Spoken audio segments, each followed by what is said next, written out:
Now we're live, I think. Just so it doesn't completely get lost.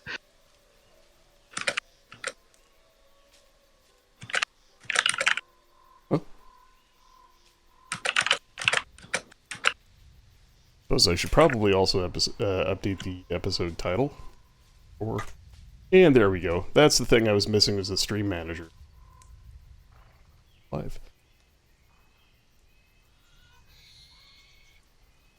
Oh, good. Now that I'm back on a wired connection, it says excellent stream quality. That's good. All Doesn't right. look like it though. What's that? Nothing. Well, we just did our recap off stream, so I with the party back in Phandalin, I leave it all to you to decide what comes next.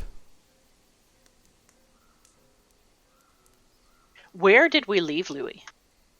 You left him at his little workshop over here. Okay, so he was in town working on something. Yeah, and Louis, just for your record, Paramon has decided to set up shop in town here. He's building a humble, it looks like 3-story stone tower, much the same way, fabricating it slowly over time. Yes, there was a bit of back and forth, if I remember correctly. Paramon coming to look at what Louis was doing, Louis coming to look at what Paramon was doing. I love the purple box. That's fantastic. Yeah, so Louis, do you want to, we skipped forward a month and everybody talked a little bit about what they've done in that time.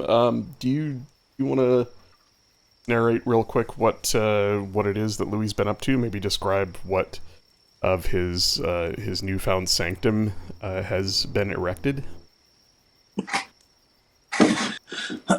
Yeah, so I think within a month at this point, he's probably completed two stories of it, and there's a bunch of little like a bunch of little Pierres running around with like hands and feet, just lifting objects and moving stuff, and this one's hammering over there, and that one's sawing over here, and one two of them are arguing with a level over something else.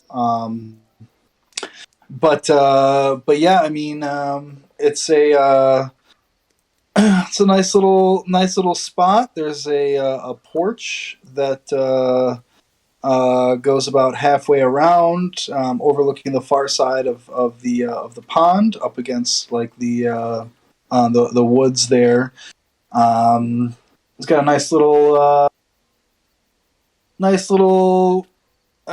comfy place out there that he can smoke his pipe on, and then inside he's got pretty nice sitting room, and a nice kitchen, and then the rest, and a modest bedroom. But then the rest of the first floor and the entire second floor is devoted to workshops, libraries, all sorts of other arcane things. All sorts of random shit that he had pulled out of the bag is now, on display some places and stuff like that. So he's been keeping himself busy, and then in the meantime, he's also been working on constructing some magic items as well. He finally got around to enchanting that pipe, and he does hand out 2 more Featherfall tokens to everyone. So now everyone should have, unless you've used it, should have 3 Featherfall tokens. You know what? He'll hold on to. He'll give everyone a second one. You don't need 3. And he's also got a new pair of glasses on. That have like a thing that switches out and back in, that kind of like the dentist has, just a little like telescopic magnifying magnifying thing on them. But yeah, that's the majority of it. He had stayed up pretty late the night before, trying to get everything in a good manner, and that's why he couldn't be bothered to come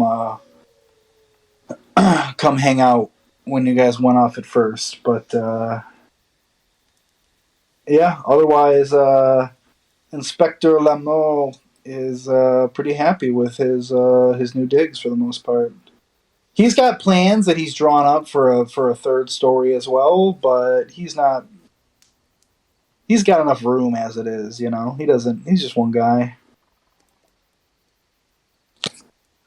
Well, with the party talking to Paramount last week, they all somewhat came to the conclusion at the same time that the Tower of Storms, Paramount's old sanctum out on the coast, is something to be left for a little bit further in the future, while people spend a bit of time going their own ways, settling down, and getting things done. Paramount, for his part, admitted that he rather likes this quaint little town and has come to find it somewhat of a home. But longing for a bit of solitude, he decided to, on the knoll over here, at the south end of town, build himself his own sanctum. So, small tower. Perhaps fill it with something. There we go.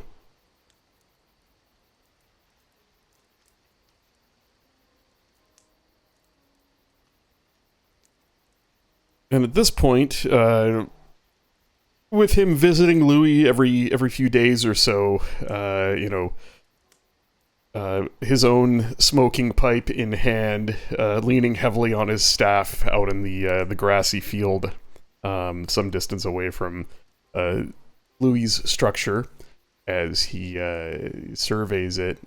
He spends long hours. Like, Louis would find that Paramount's just standing there in the field, puffing away on his pipe, watching. And he would nod and smile, and perhaps the two wizards might have a conversation.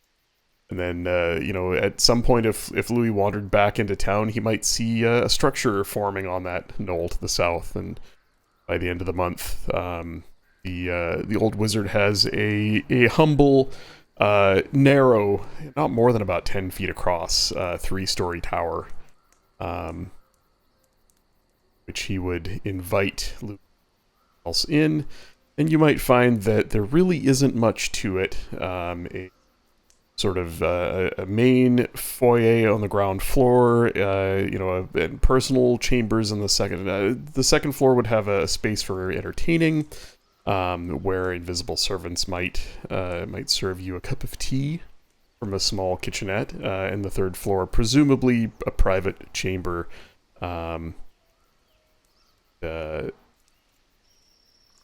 It's not entirely clear where, if at all, he does any research or study or keeps his books, but a wink and a smile would give away that he has some secret place where he keeps the rest. Louis, you'd mentioned that you were going to spend some time getting to know Kaeldre Maloro as well. He and Ember, after a few days at the inn, ended up renting a small vacant room from one of the local townsfolk. And he was more than happy to reveal that he has a pocket dimension wherein he's crafted his own sanctum and laboratory. And even without access to the interplanar nexus that he and others had crafted some years ago, the stolen keystone, he does still have a rather lavish laboratory where he has some experiments going. So I don't know if maybe that's something for the second half of our downtime bit that the party could bang out after this would. an opportunity for Louis to get to know Eldrim a bit and maybe get a look into what it is he's working on with some clever dice rolls. So with the party returning, having looking a bit worse for wear as they've just come from a battle, we might see them return to the small grove of trees about the pond, where they usually land when they teleport. To you all to Please make sure you got like a good view of that space.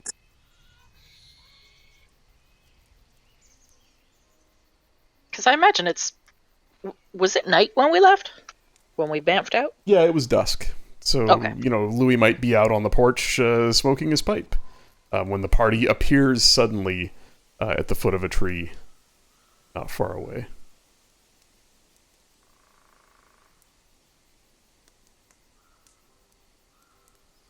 Bonjour. Louis! Yeah, I think we'd all look maybe a little bit out of breath. Lenalia's probably bent over with her hands on her knees.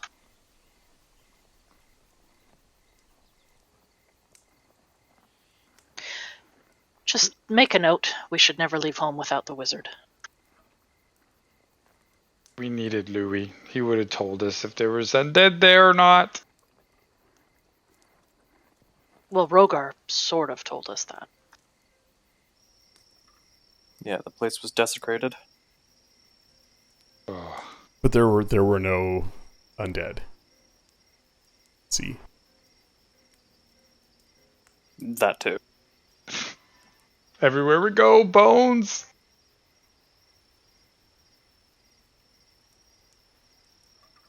I need to eat. I'm just gonna go to the inn and get my favorite food. Fear makes me hungry. I'm too scared to talk about any of this. Stressed out. So Rogar Noro makes a straight beeline in the other direction for the inn. Once, I think Noro has a good idea. And she'll follow after him. Perhaps you should join us, Louis. We could fill you in. But of course, I could use a good meal anyways. Well, you all make your way over to Stonehill Inn. It's a quiet evening. Not many visitors in town this night. Your usual table is available. See the elderly dwarven blacksmith deep into his cups at a table in the corner, and a few other locals having quiet conversations about something a little out of the ordinary. Darren Edermath strums a lute quietly in the corner, plucking out a calm elvish tune.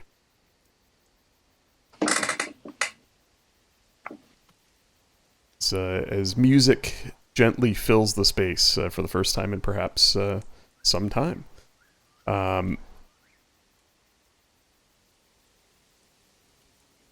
Rogar will go make food for everyone. All right.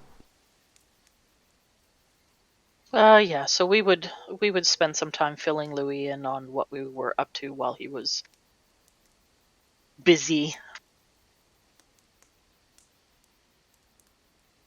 She would recount what it was that she saw right before we left. Very, very tall creature, impossibly thin, horns on its head, and a skull, sort of, for a face. Is this something you've ever heard of? Seemed to be teleporting with a flock of crows around it. Whoa. Yep. With my mouth full. Yep. No, I do not believe I have heard of this. Sounds interesting, though. Felt very ominous.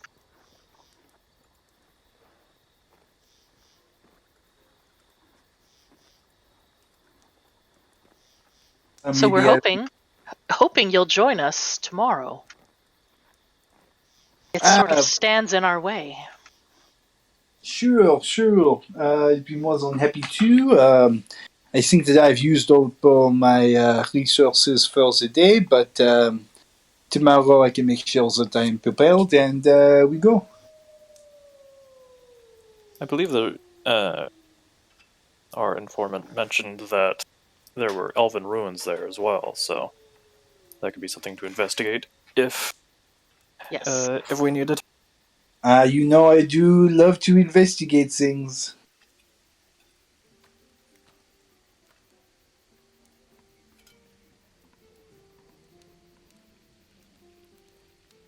And Nora's Here. just gonna be like, okay. There's Mouthful. There's a loud belch right behind you, Noro, and a weathered hand, dwarven hand, grasps your shoulder. Turn around to see Dalgren. Swaying slightly. Perhaps a couple beers too many in him. Hey, lad. Dalgren. You put any more thought into... And he gets real quiet, kind of looks around, shifty-eyed. Yeah, that thing, you know, with dwarves. Grey dwarves. Shh. Dwarves.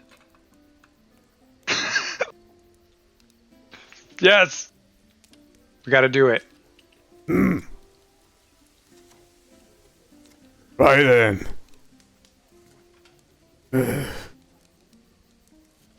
Here. Reaches into a pouch at his belt and shoves a blackened steel medallion into your hand with a length of heavy chain attached to it. There is a symbol on it that looks... It has a familiar look to it. It is perhaps dwarvish in nature, but you don't quite recognize it. It's almost as if it were, a letter of the alphabet you've never seen. He shoves it into your palm. You get going that way. Show him this. And don't lose Alright. that. I earned it by blood. Oh. And right there, Noro noticing, I call for Toblin, and I just tell him, all the rounds that Dalgren want on me. Right, you bet, Mr. Noro. You'll be broke by the end of the week. He slaps you hard on the shoulder. Good lad. He turns and shuffles towards the bar to get himself another couple of mugs.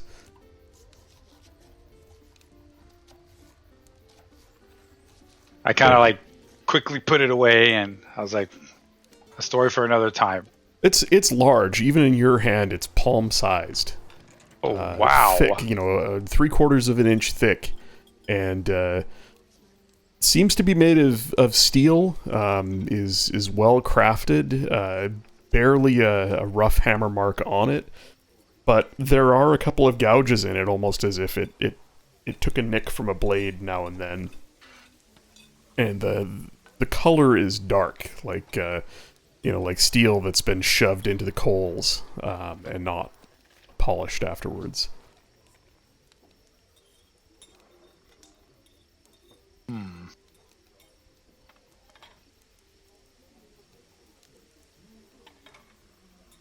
Right, so how soon do we go back to the forest?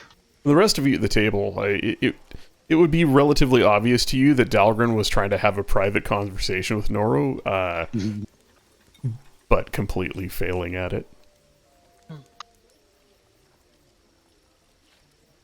Well, I imagine in the morning we will head back. The sooner we can get the wood from there, the better. Maybe it won't be so bad in the early morning light. Maybe we could get some stealth tips from that dwarf. Mm-hmm. I don't think we'll have a problem with our stealth. She She looks at Rogar. I don't think we'll really have stealth as an option, sadly. Considering that thing found us relatively quickly, and I believe it might have been stalking us for a distance. Not just when we stopped there. It feels like that was the case.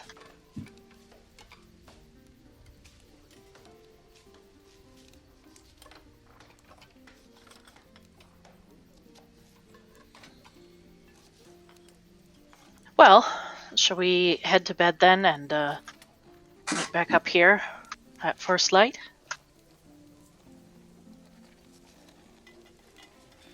Sounds good. Unless we need anything else in town before we go. Maybe we meet at the pond so we do not poof out of existence here in the inn. Fair point. Merci.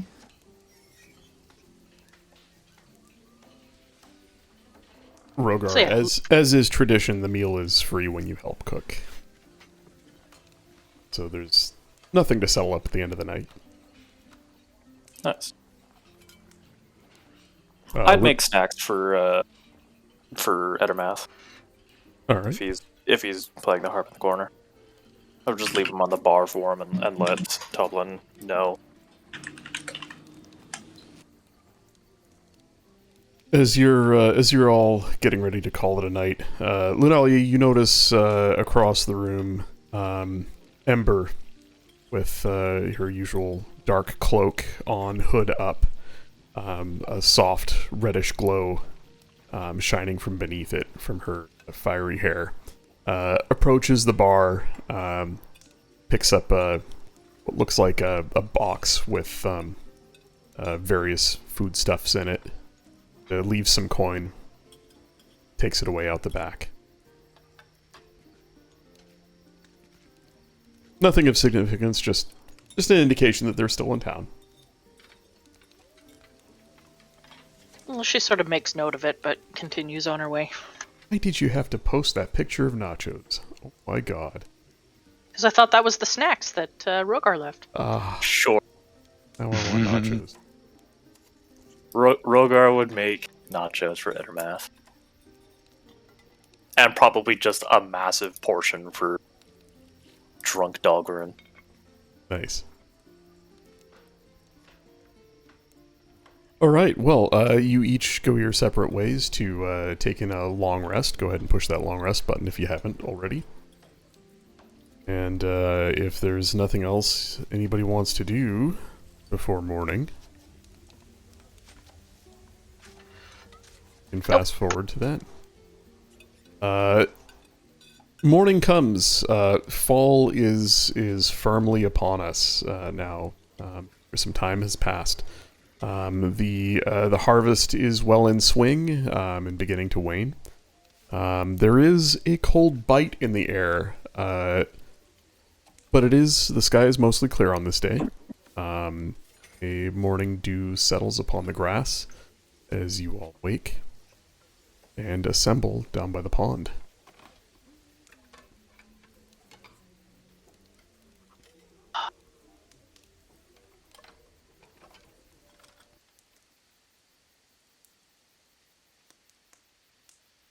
Alright, well, we unfortunately didn't get a chance to recharge this, so once we go there, we won't be able to get back as easily. Correct. Oh, should we have charged it last night, or do we not have the? I would say that we could have charged it last night before we all took a long rest.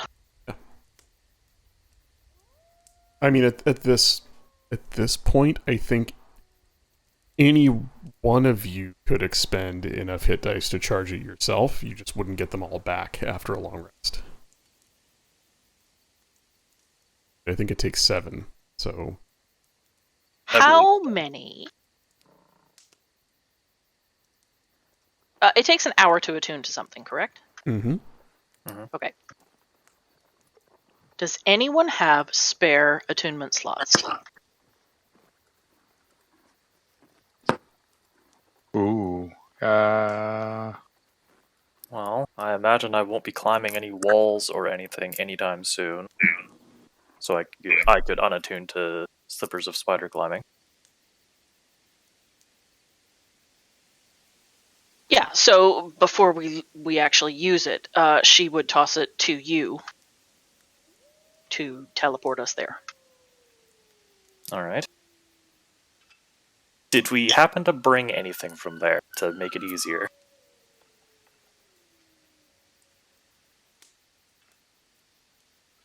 Anybody have any like sand in their shoe or anything? No, I don't think, because we kind of left in a hurry. We didn't think about that. Did you loot anything off of?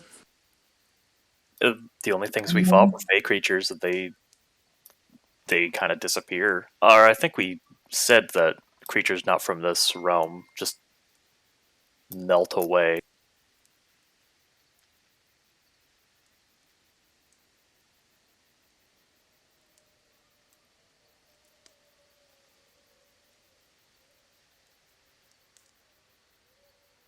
No, I don't think we grabbed anything. Oh, well, we get to do this a fun way then. Oh, I do have that arrow. Arrow.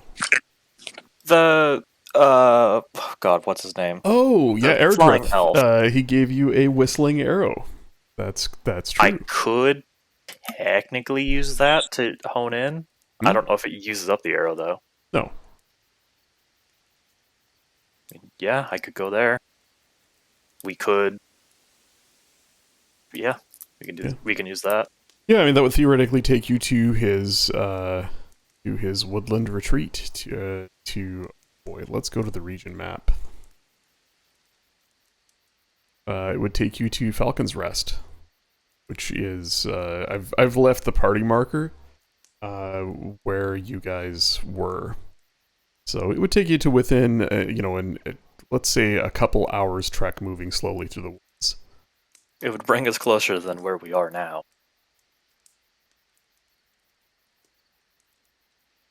I say we go. All right. So I guess I would use the arrow and the stone to try and hone in where we're teleporting to. Your hour spent attuning to the stone, Rogar, you find strange, disturbing thoughts come to mind. The dull sound of battle in the distance, the splash of blood scales. As you focus on this object, there is some kind of darkness to it. There's a history within it that only vaguely comes to your senses, but it's there. Cannot help but feel somewhat uneasy carrying this bloodstone. Nevertheless, it does work for you. And as you focus on it and cast the teleport spell, there is a dull blood red glow that shines from within the stone. You are all wrenched sideways out of existence with a gut-wrenching twist, and you pop into existence somewhere a bit colder. The first thing that strikes you is how tall the mountain peaks are directly above you. In fact, they cast shade here on their western side. Not tall enough to carry snow here in the fall, but jagged peaks rise high above you. As you look about and realize that you're on a high cliff overlooking the deep wood. At your backs, the forest far below stretches away for miles and miles, seemingly almost to the edge of the world. A sea of treetops. To your left, a single spire of wooden construction rises with a small cabin at its base. You see, just outside of the cabin, what appears to be a simply dressed half-elven woman. fetching a bucket of water. She turns and looks with a look of surprise on her face, her long dark hair unkempt, just falling over her shoulders, and her simple clothing. Can I help you? Sorry, we, not exactly used to this. We're just passing through. Ah. The master is not here at the moment. Were you looking for him? No, we were heading to a grove nearby.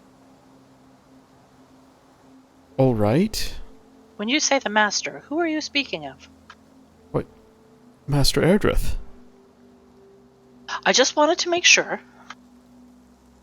You're acquainted with him? Yes. Ah. You were the folk he spoke of. Quite possibly. Our humble home is yours if you need a place to stay, but you all look like you're fit for travel.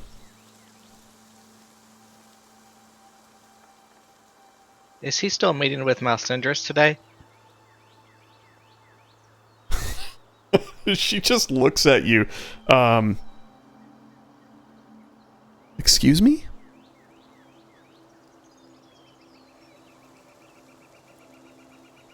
I just thought that may be what he was doing today. He said he had plans.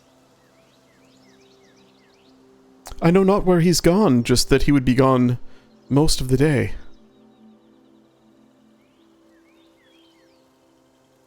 His actions are his own, and he rarely tells me where he goes.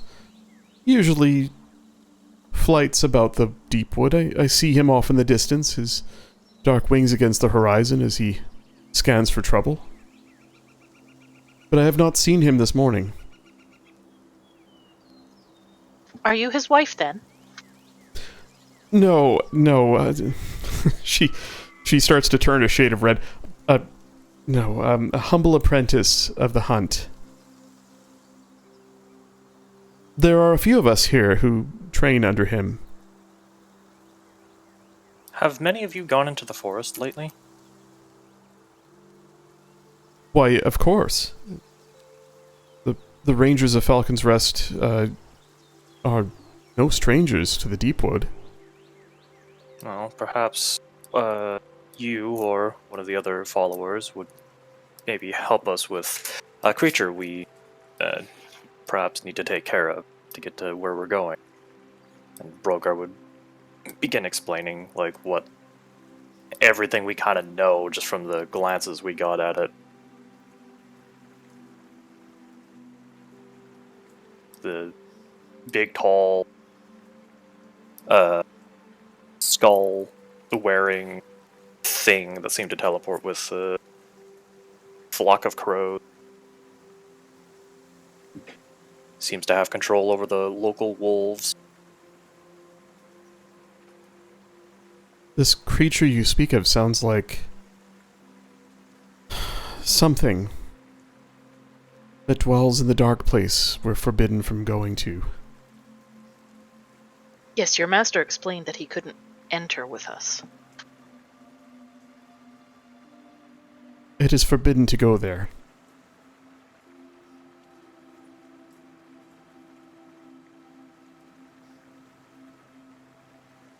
Do you all intend to enter that place?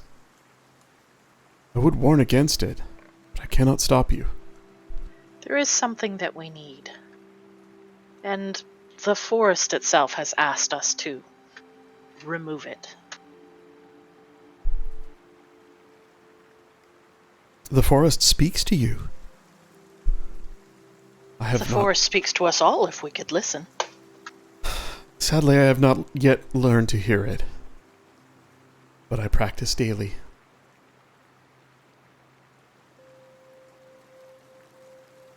It also seemed like the area that it was wandering around in was desecrated.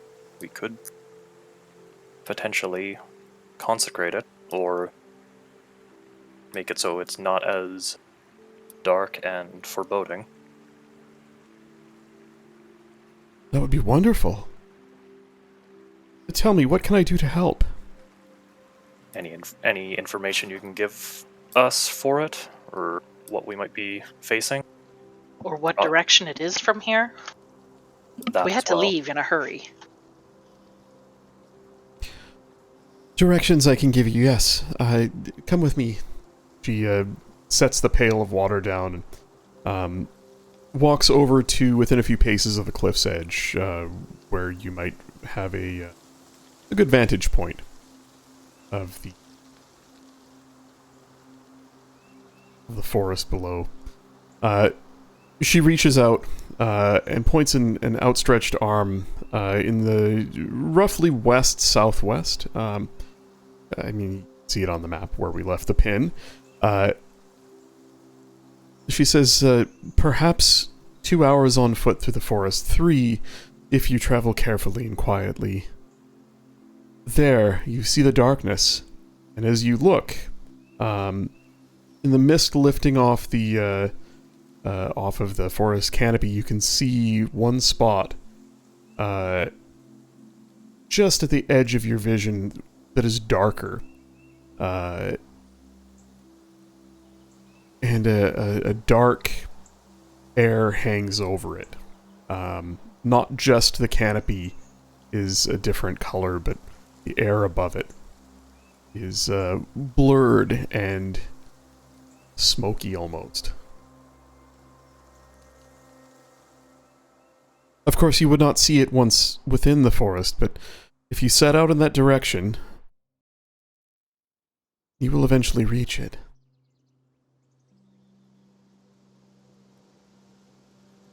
Well, many thanks.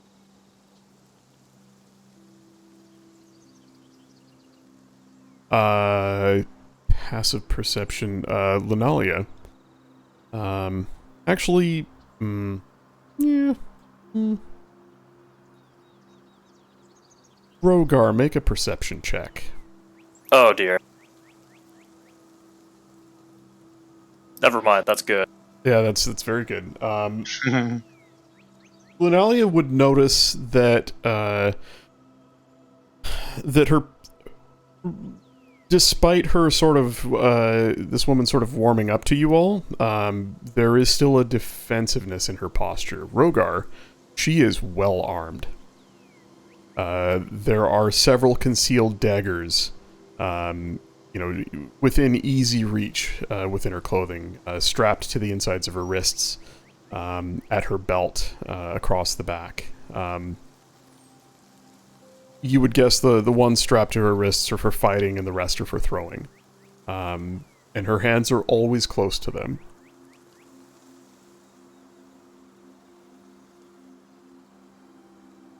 You recognize it before the others, just due to your martial nature.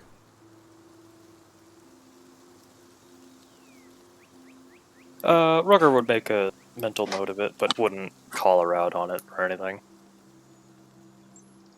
You're not sure how skilled she is, but she is definitely maintaining a passive defense around you all.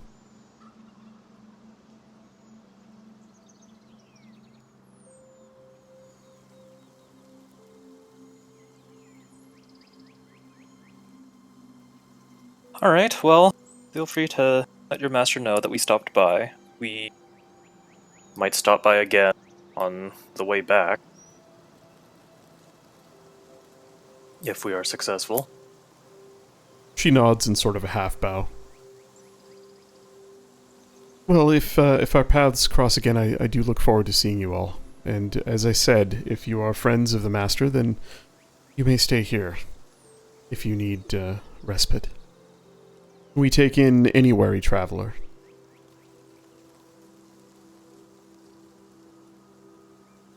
And then I guess we set off.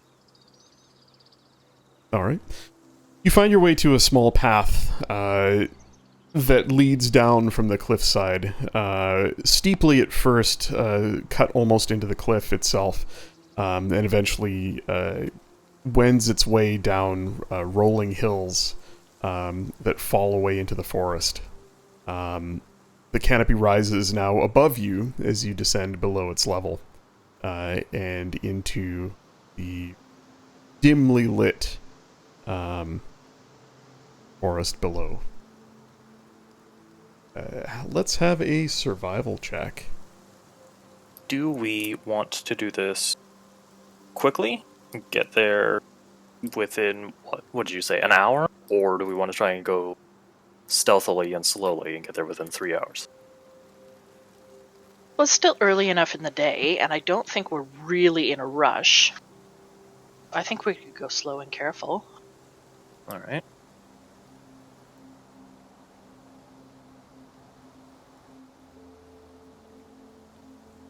Who's got decent survival they can roll? I can roll it. Okay. Oh, Nice. very nice. Hmm.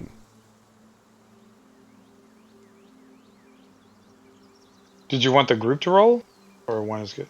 No, one's good.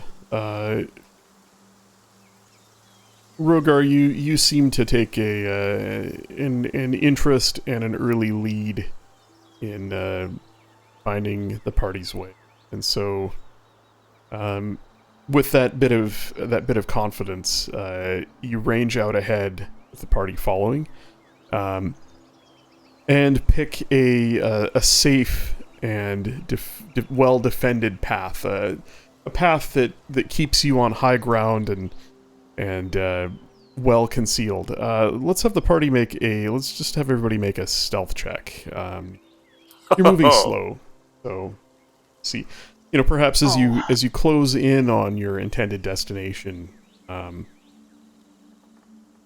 moving at half speed. Let's see how you. Do you have to... Ice, do you have to roll specifically at disadvantage? I specifically rolled disadvantage, yeah. Okay. I'm also disadvantage. So am I. Everybody clunky. Everybody clunky.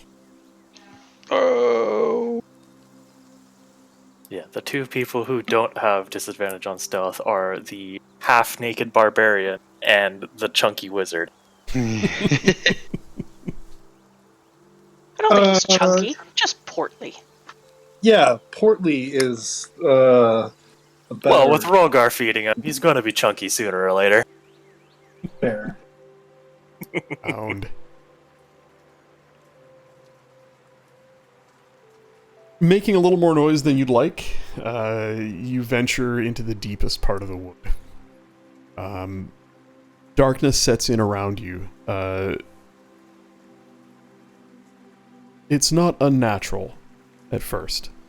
As the canopy closes in above you, the light dims from a dapple of rays of the morning sun to just a soft glow, to barely even that, as the woods around you thickens. After the second hour, though, there is a stifling presence that hangs in the air. A mist begins to creep about the base of the trees, obscuring roots that you trip on now and then. Ground cover and low foliage seems to shudder and shy away from you as you step past it. The tallest of the trees bend and creak, swaying in a breeze that isn't there. Occasionally you hear a flap of wings in the distance. Turn and look and there's nothing. Then again, to the side. Are there any other animals around? Part Any of other this birds? part of this eerie feeling you begin to realize is how quiet it's gotten, how still it is. The moan and creak of the tallest of trees swaying in a wind that isn't there the rustle of the underbrush pulling away from you as you walk past it is really the only sound that exists, and then just that occasional distant flapping of wings. To the left, behind you, maybe 100 paces. Then off to the right, 50 paces. And then it's still for a while.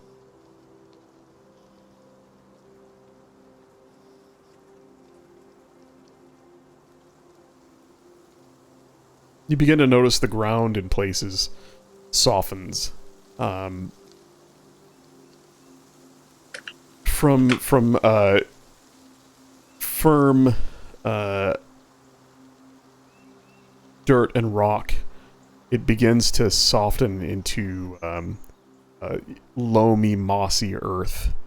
And then after a while, an occasional squish as hints of bog-like underfooting begin to appear. The ground starts to dampen in places. You start to see some of the smaller trees and shrubs withered. Not fully, but missing leaves, a bare branch twisted in an odd way here and there. And the air about you begins to thicken. It starts to get colder.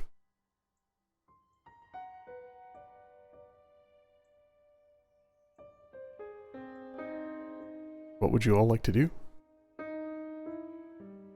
Not die.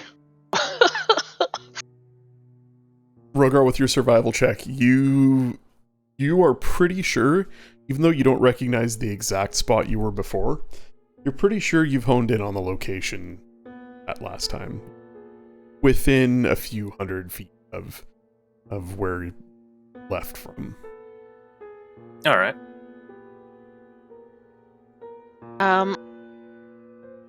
Lunalia's gonna ask if we could all just stop for a minute or two. And she'll sit down on the ground. She's gonna ritually cast Commune with Nature.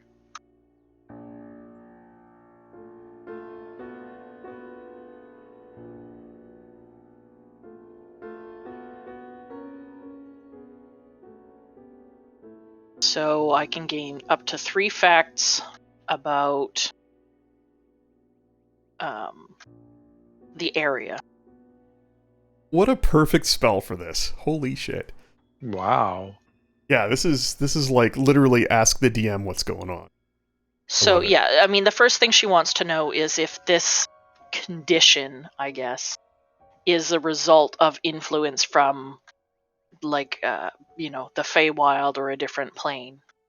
Shadowfell possibly. Yeah, and it's not yes no answers either. It's just you instantly gain knowledge. Yes, you're as you like describe to me how you cast the spell. It's a 1 minute cast, right? So it's almost like a ritual, a short ritual. Yeah, I mean she would sit down with her back against a tree, and she'd put her hands down into the earth. Her fingers sort of digging deep into the soil. Oh, just like the dirt benders did in my tribe. And she would listen. She would, feel, bugs and worms maybe wriggling in the earth. She'd feel the breeze blowing through. As she sits against the tree and her fingers dig into the soft earth about it, the bark begins to shift, bend, crack, and split. And a small portion of the bark of the tree surrounds Lunalia's shoulders. Roots, tendrils of fine roots wriggle up out of the ground and wrap gently around her forearms. There is almost a breath and a pulse to the nature around her as she communes with it.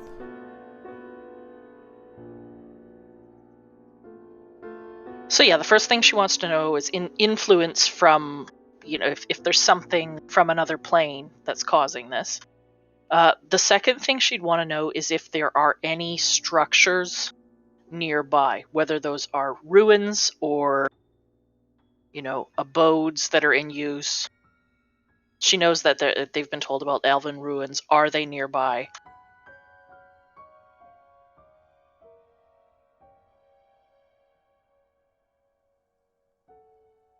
There are elven ruins nearby. Let's see. Land within 3 miles. An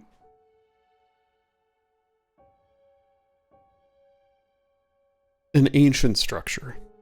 Structure that predates many of the trees of this forest. A holy place, or at least it once was. There is a strong touch of the Fae, not in that place, but close to where you are. North of you, a mile. And it's angry. Something or someone has wronged the forest. And what lies ahead of you, less than a mile away, is the result of that. It's a spirit of vengeance come from the Feywild. What you feel about you is its presence, is its aura, its mantle.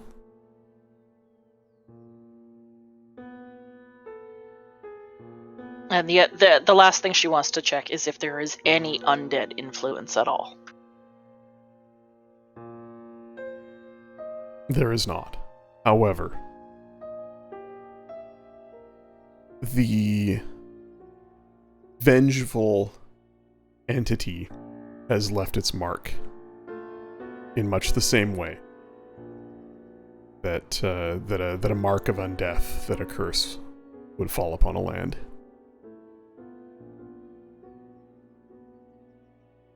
Yeah, so you'd see her open her eyes, and the roots and vines would gradually retreat. And she'd pull her hands out of the soil. And she'd say, well, I think I know definitely where we're heading. It's not far, maybe half a mile.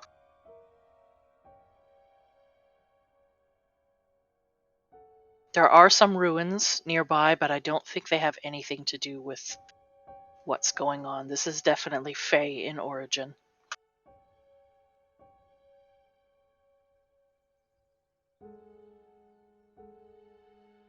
Wonderful.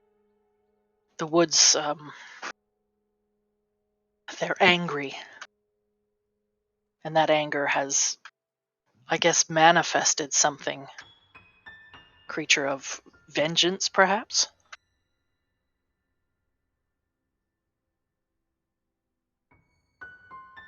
Is it dark in here, Poker? Would you say? Yes. It is... You almost can't see. It's very, very dim light. Okay. Norrell's just going to grab for Clangor's Ren, and then goes, looks like we know what we need to do. Pretty much.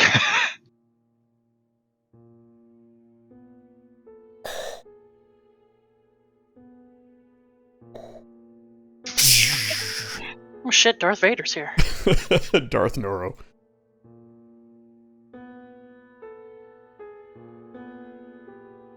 So we're off to visit the angry tree?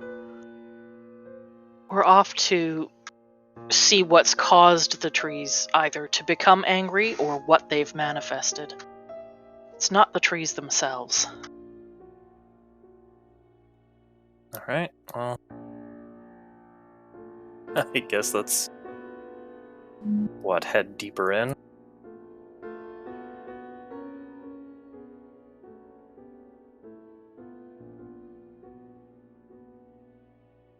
Yeah, she'd point in the direction.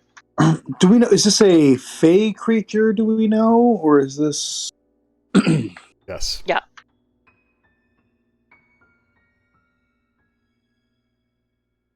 Okay. Yeah, it is something come through from the Feywild, or something manifested.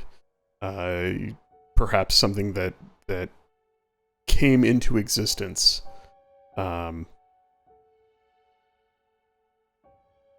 Raised by the forest itself, perhaps. But it is Feanyi.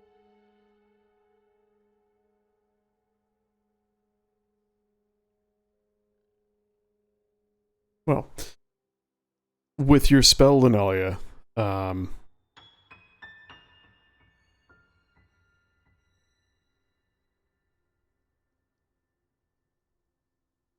you know exactly where it is. Rogar was able to get you all close. But you're able to trace a line path directly to its location. And so as you set out, what's your marching order?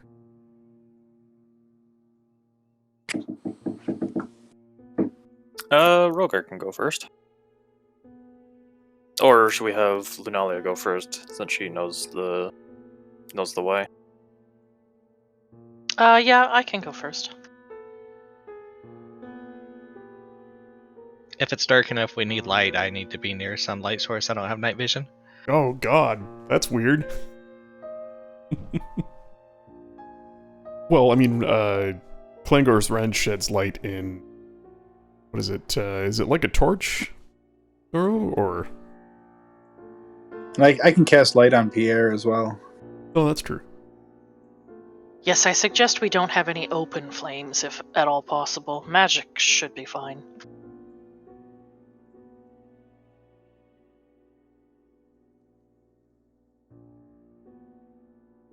Well, with the radiant light glowing from Pierre, as well as the blood red glow cast by Klangor's Rend, the party has enough light to see.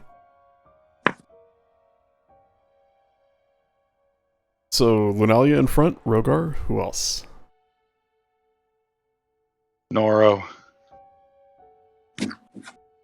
20-foot radius is my light. Where are Crispin and Louis? I'll go behind Nora with the light. I'll bring up the rear then. Alright. Do you have your wagon with you? No. It was left at home. I have my bag that still has a bunch of crap in it, but... Okay. Well, yeah, I imagine your tower now has a lot of your books in it. Yeah.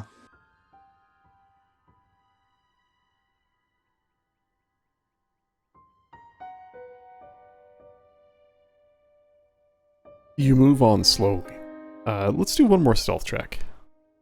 Oh, Christ. If you are traveling quietly.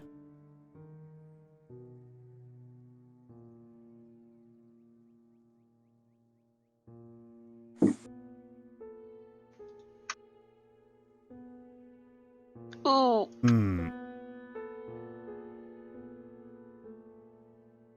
I should have cast Pass Without a Trace. Wait, did Yeah, you well, roll a 1 and then a 2? No, I rolled a 2 and a 1. Me asking for stealth checks is giving you an opportunity to cast that. But too late now. I couldn't cast it before the first roll happened. No, but I mean you could cast it before your roll and I'd allow that to go for everybody. No, I heard a couple of rolls go off and I was like, well, I guess it is what it is. Well, you can cast it now if you want. It'll help. Okay, then she would have cast it as soon as she explained what was going on. All right. Let me just find it. It's plus 10. So 22, 25, a 12, a 24, and a 31. Noro's the stealthiest one. Noro fucking disappears. Guys, where did Noro go?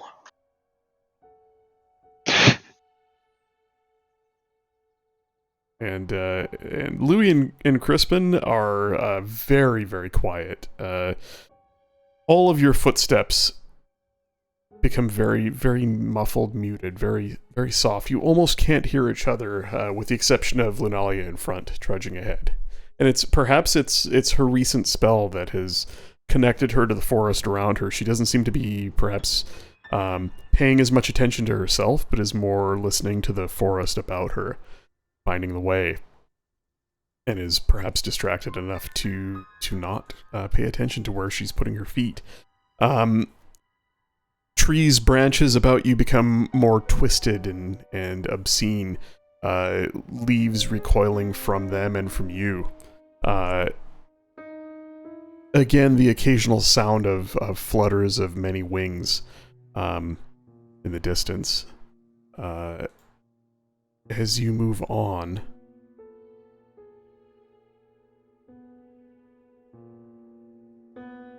Louis, in front of you, suddenly, between you and Crispin, a dark shape appears. There's a flutter of wings as a pack of ravens whips about the party.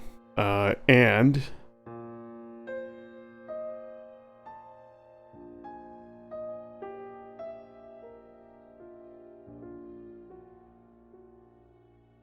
Crispin does a 15 hit.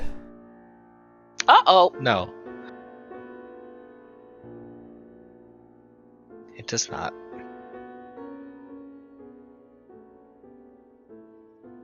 How about a 23? Yeah, that'll hit. A tall shape, massive, towering above both of you, appears in between you. A flutter of dark shapes explodes about it as a massive, slender arm, 3 claws at the end of it, rake across Crispin's back, dealing 21 points of slashing damage. As it happens, the creature disappears. There's a flutter of ravens about you. Louis, they attack you with getting a 6, and I'm assuming that doesn't hit. 6 does not hit, no. You raise your hands in front of you to sort of wave them away, and you open your eyes and they're gone. The forest is quiet once again. Too quiet. How close are we to where I know the source seems to be coming from? Very close. A few hundred feet. She's gonna look in that direction. Is there anything noticeable? Make a perception check. With advantage. I feel like you didn't get enough out of a 5th level spell. Oh man, I blew a natural 20. Holy shit. Or did ya? What a good time to blow one, though. 4 pinpoints of light. So soft that no one else would likely see them, but your keen eyes pick them up. A pale bluish-green light illuminates 4 objects in the distance. It's headlights.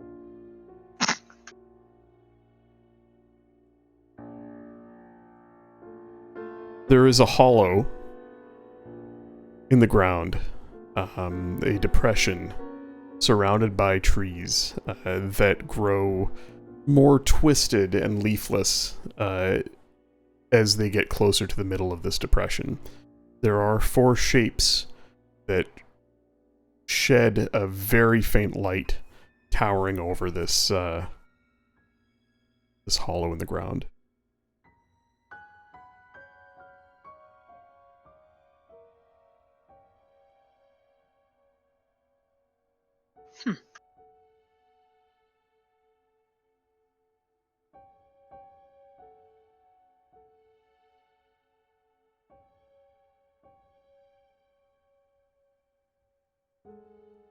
There's no creatures or anything in front of us?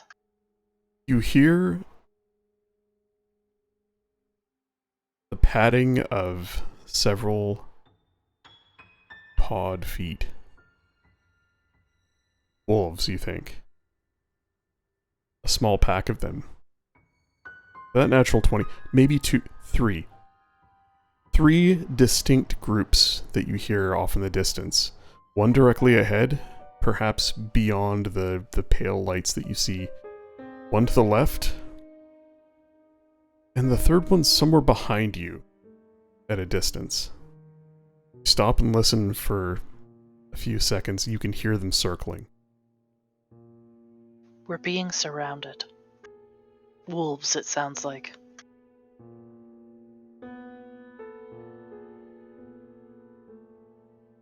What we're looking for, where this is originating, is just ahead of us. There's lights. I don't know if you can see them. Looks like the source of this. Do you think these wolves are in their right mind, or do you think they're under this thing's control? I can't tell. Like, do you think they would act like normal wolves if they got afraid? Without speaking to them, it's hard to say. They are definitely stalking us. So I would have cried out whenever I got attacked by a bunch of birds. I assume Louis would have. Well, you were attacked by this tall skull-headed horned figure. I was? I thought I was it attacked was- by the birds too. By the time No, you it's a turned boogeyman. around, by the time you turned around, you would have seen a tall, dark shape that burst into a flock of ravens that scratched at both of you and then disappeared into the darkness.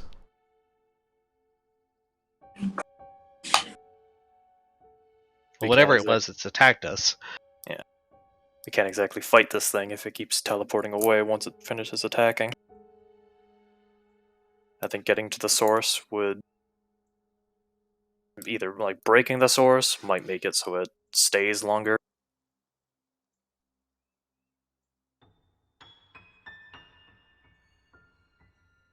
Yeah, Lunelli's going to back up to the group and sort of form, a cluster, I guess, with everyone. And move forward. I'm going to cast Fly on myself.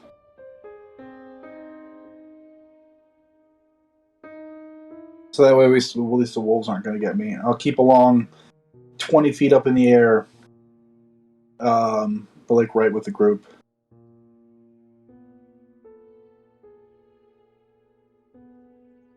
Is Pierre with you, or does he stay down with the group? I would have him stay on the ground, especially because he's a light source. And I haven't quite mastered the getting him into a carpet yet. All right. Louis rises up off the ground, high into the air. Having had a good look at this thing, you're pretty sure it can't reach you this high up.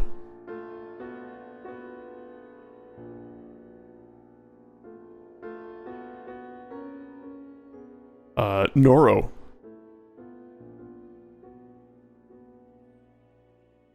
Mm-hmm. Does a 15 hit you?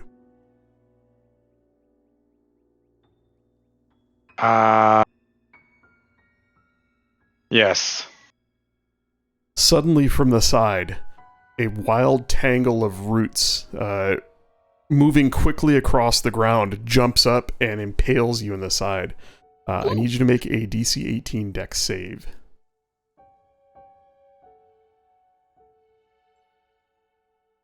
I think you get advantage on these. Huh? Dex saves he should. Yeah. Danger Nice. sign. You take, instead of 23 points of piercing damage, you take 11 points of piercing damage, and you manage to dodge the worst of it. As this tangle of thorny roots almost reaches up like a hand to grab you. You dodge out of the way.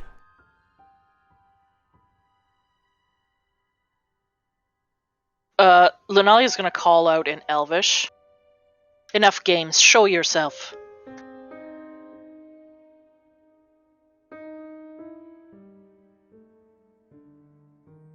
It grows very quiet around you, save for the patting of wolves that you hear in the distance again. Closer this time.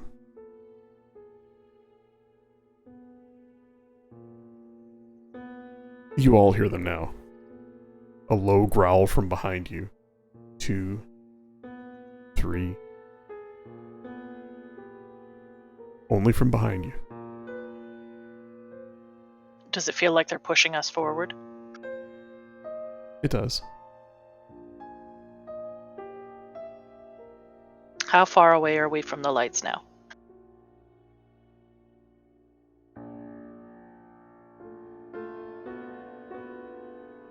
Well, you're close enough that I can show you a battle map.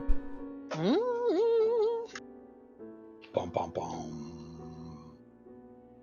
Cool. Ah. Oh my god, are those people? No, what those are, I'll describe them. They are totems, they're actual totem pole objects that I found in this map making program. What they actually are complex totems made of animal bones, stitched together with wrapped together with some sort of twine or string that sort of hangs from them in places. And Lunalia, if there's nothing man-made.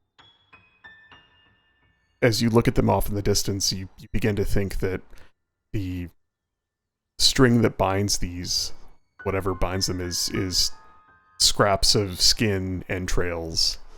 Ooh. They are these 8-foot tall masses of bone and skulls with ropey bits of entrails hanging, dried entrails hanging from them.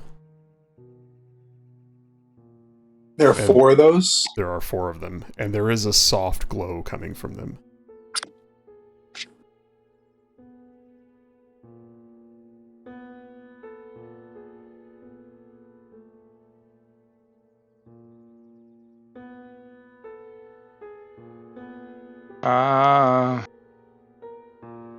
That one that's closest to me, I'm just going to send a firebolt at it.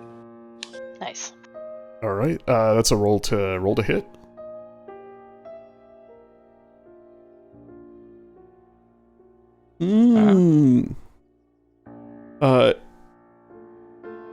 Louis, from his position in the air, flings a firebolt that lights the forest about it as it flies through the air. Unfortunately, a 12 is not a high enough roll to hit it directly. The firebolt lands and explodes harmlessly about the stones piled up at its base. You get the sense that it's not impervious to your spell, just that it's a little tougher than that. I mean, until we're in initiative, I'm just going to keep firing those off every 6 seconds or whatever. You hear the snarls closer behind you, and as the wolves close in, I'm going to get you to roll initiative. I am also going to move you guys up just a little bit, because the wolves are approaching from behind you. Don't forget to click your dude before you roll. Yep, clicking my dude. Wonderful. Amazing.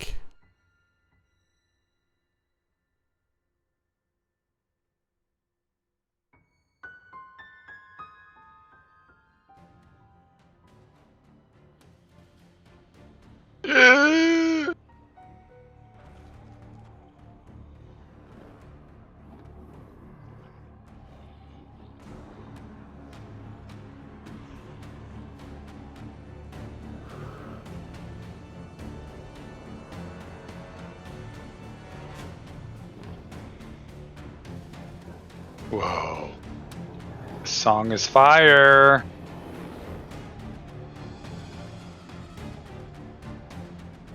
Rogar, you rolled a 2? I sure did. With advantage. Yowzers. Not bad. Get that out of the way. I probably blew my only good roll on that 20 for perception.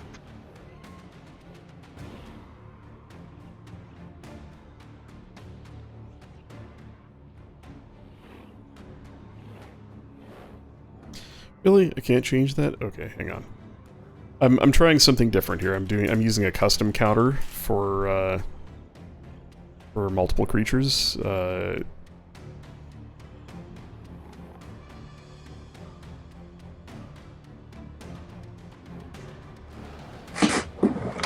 And set the combat round to 1, and do a little sort here. Crispin, you turn to see a pack of 3 wolves closing in on you. They are 30 feet away, and they will be upon you as soon as their movement allows it. What do you do?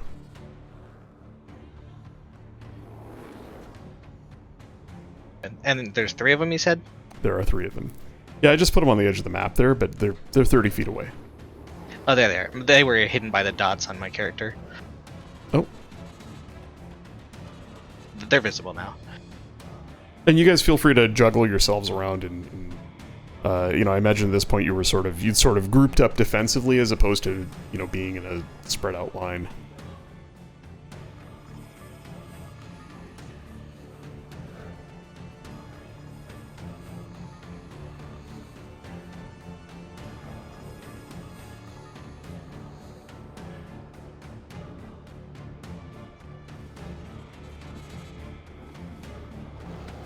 I'm going to summon Concentration. Spirit Guardian. Okay. What is your spirit guard? Or, sorry, Spiritual Weapon. Oh, spiritual weapon. I have a question. Can Noro be in the same space as Pierre, or does Pierre actually take up a space? Pierre does not take up a space. Cool. And I'm on him.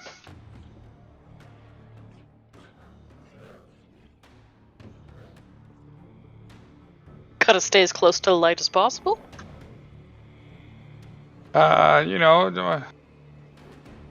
If anyone's gonna tell me what is what, it would be Louis. He's scared of the... And Louis is 30 feet up in the air, too, so you could stand directly under him if you wanted. Oh, that's true. Oh wow, since he's floating, does Sentinel even work? I mean, he's not within 5 feet, so... Ah, okay. Got it. Spiritual weapon, Crispin. I'm probably just gonna give you whatever crap you want to give you last time. That's fine. Yeah. I think it was a sword. It was. There it is. It's a big ass sword. Yeah, it's Hell yeah. Aw. Sword's bigger than here Noro. And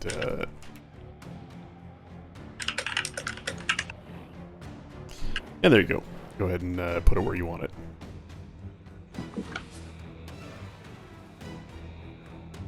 The 30-foot, whatever, it's going to be just like right in front of that one. Mm-hmm.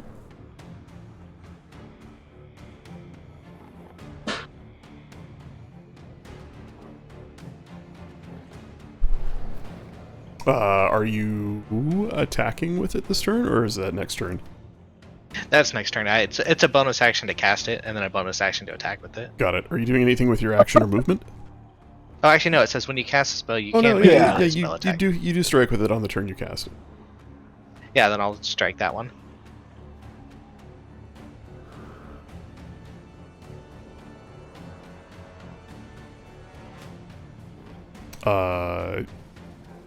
Oh, there's no roll. It just hits it. No, it's I got to think roll that's to weird. attack. Yeah, that is weird. You should really just click your spell attack. Yeah, I see it now. Copy your spells. 16 definitely hits for 7 points of force damage. Yeah. The wolf yelps as the and sorry, it's not actually a sword, right? It's a mace. It's a mace. As this is it spectral in nature? Does it shimmer and shine? Does it glow with a ethereal light, or? It's kind of darkish, like a dark light. It's not like bright, like a holy light. And it's got a C on it. Oh, Yeah, as it bludgeons the wolf yelps and flies to the side and lands unmoving. Fuck that wolf. Whoa. Did more than half its hit points. I rolled massive damage. If that's it for you, Noro, Yeah, that'll be it for me. with Louis on deck. Wait, the 7 is more than half its hit points? Dude, wolves have 11 hit points. Wait. So, with confidence of what he just witnessed, Noro charges in. Oops. To the wolf? Yes, and I'm gonna attack the one in front. Okay, so just so we're clear, you're going to charge to the wolves that are 30 feet away from you and attack them. Oh wait, never mind. Yeah. No, that's you totally can. We just have to remember that there's 30 feet between you, 25 feet between you and Crispin. Oh, I thought they arrived. Nope, never mind. I'm just gonna kind of get in a defensive position, but I'll move up. Do you want to hold an square. attack until they get to you? Yes. Okay, Read my mind. got it. Louis.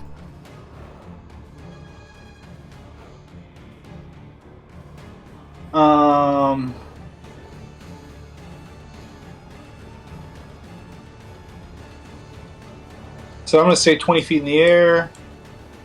I'm going to move up a little bit. And just to be clear, it was much darker where you were. Here in this area, it is dim light. So your perception checks that rely on sight are... your investigation checks are a disadvantage. I think your perception checks are as well. If it's dim light, then yeah, that should be the case. But it really doesn't hinder you in combat, right? So you Yeah. can still, from your vantage point, I will reveal some things. There is another pack of wolves there. And there is a pack of wolves.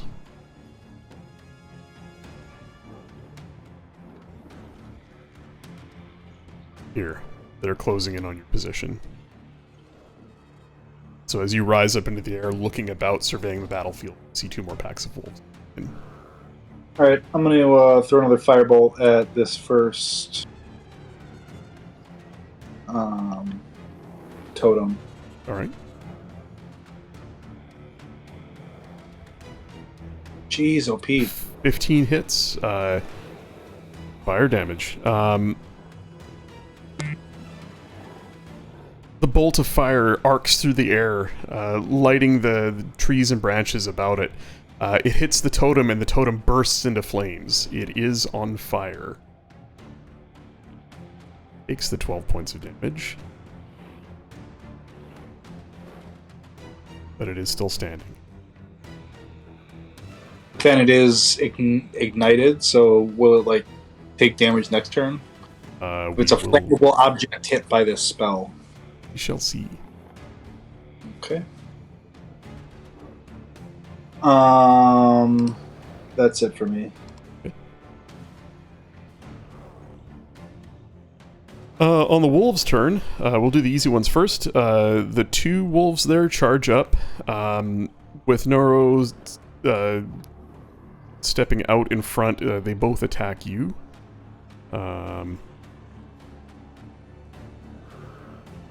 Pack tactics, so they both get advantage on their bite attack.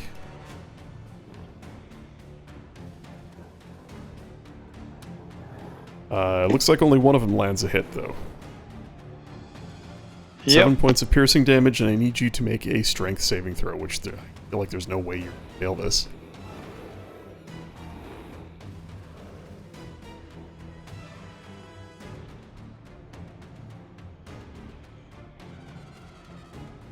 Good Oh lord. wow.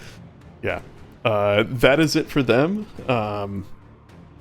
And as they attack, your attack triggers as a reaction, your held attack. Yes. Roll 1 attack to hit them.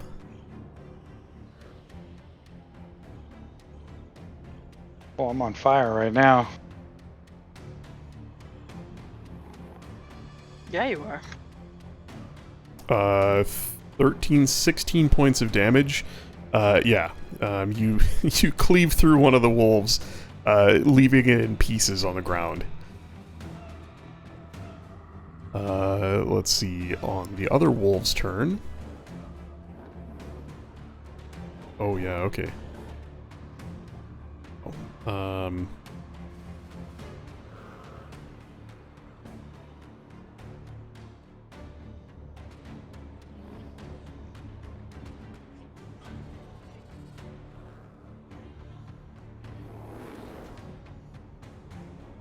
The other two packs of wolves close in, and spread out a bit. Actually, you know what? They can. They climb the tree.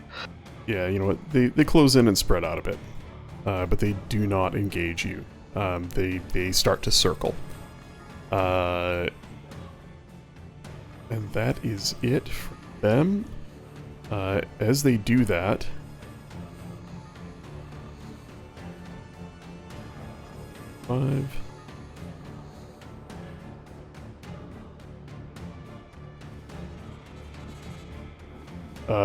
Rogar, you become aware of something immediately behind you, as there's a burst of darkness and a claw strikes out at you from a massive creature.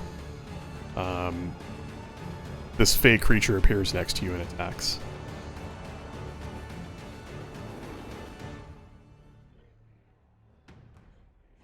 Oh, why me? Oh, That's a natural Oh 20. dear. All right. You said Oh, my me? shit. Yeah, why me?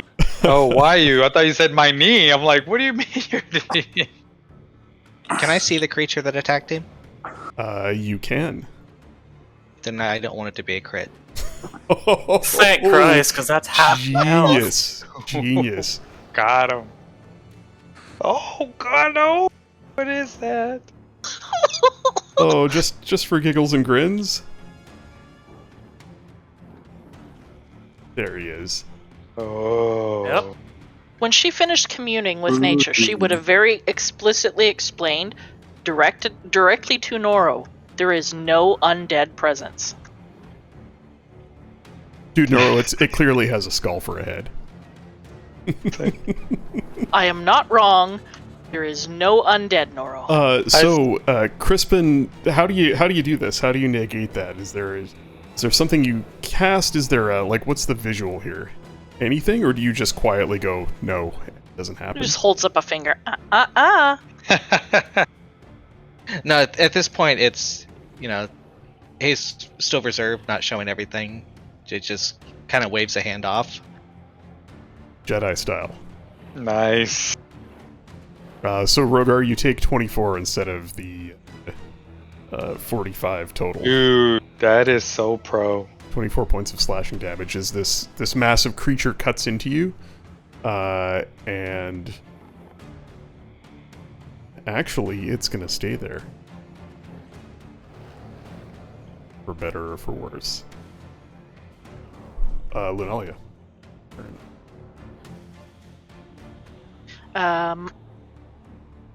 Seeing Louis cast a firebolt at that totem, she thinks he's on the right track. So she's going to move up her max distance, which is 30 feet.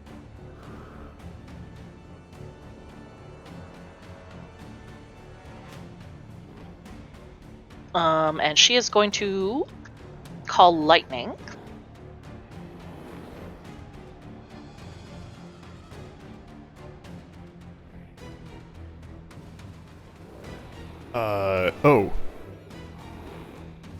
As a reaction, the creature is going to take an attack of opportunity at you, and roll a natural one. You see its long, slender arm reach past Rogar and claw at you as you dodge past it. Huh, so it has reach? Has a 10-foot Great. range.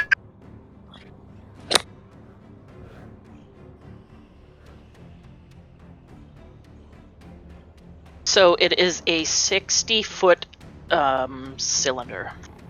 Do you have a template? 60-foot radius? I mean, that's 120 feet across. That's 24 squares across. This is a 44 square map, so it's half the map. It's half the map. Let's see if I can find a... Well, I would say that ring of stones is entirely within the radius then. She'll center it right on the center of the ring of stones, the ring of totems. Okay.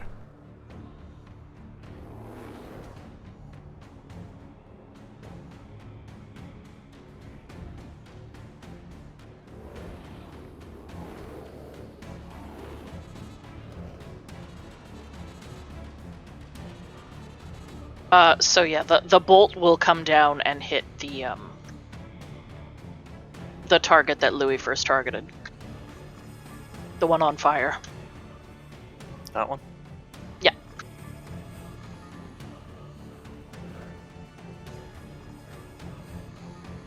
And that's just a save, right? It's a dex save. Yeah, it's an inanimate object. You can't make a dex save. Unfortunately, the bolt of lightning arcs down, hits it, and spider webs across the ground around it. And when your eyes adjust after the brief flash of light dies down, the totem is still there. It is on fire. It does not look like the lightning did anything.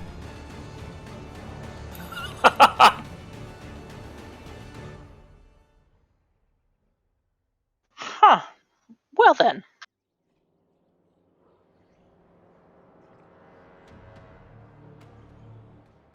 Is that your turn, or do you have anything else?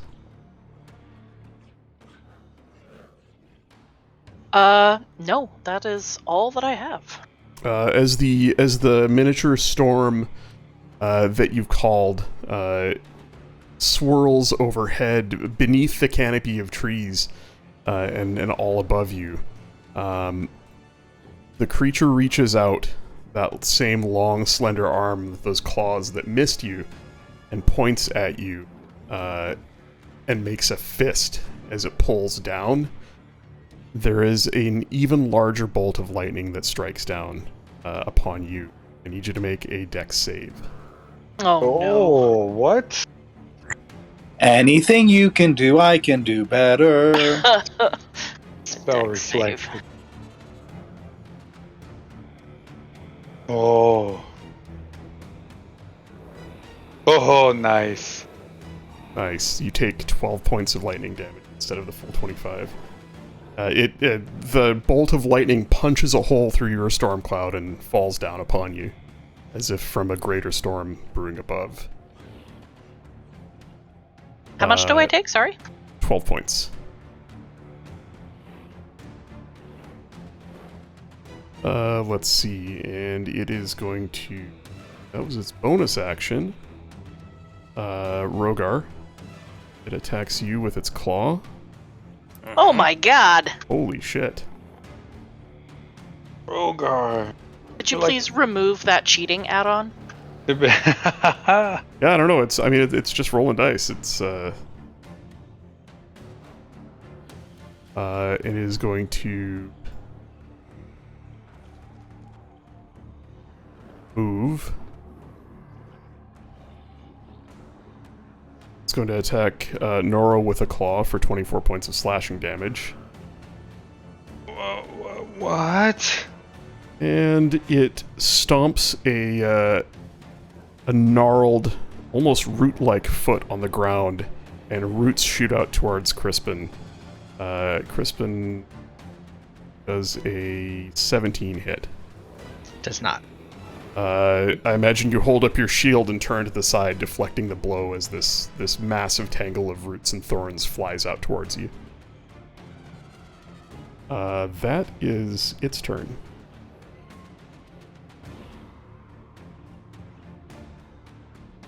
Rogar.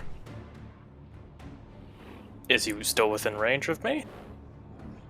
Oh yeah, he's within 5 feet of you. He's engaged with you. I'm gonna... Oh, Christ. I'm gonna use a spell. Oh shit! Oh my god. Everyone would see Rogar's sword light on fire. And I'm gonna swing at this fucker. Oh shit!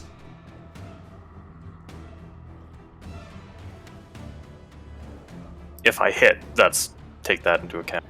Mhm. And it's only on the first hit, right? Oh yeah, 28 hits. Yes. Oh, nice. No, I'm sorry. Its AC is 29. Sorry, bud. Better luck next time. Oh, 28 hits for 12 points of slashing damage, and what is the 1 fire and the 5 fire? The attack deals an egg. Well, can I? There we go. So it takes 1 extra fire damage, and then Oh a shit! It 5 lights would it on be it fire. catching on fire. On a failed save, it takes a d6 fire damage.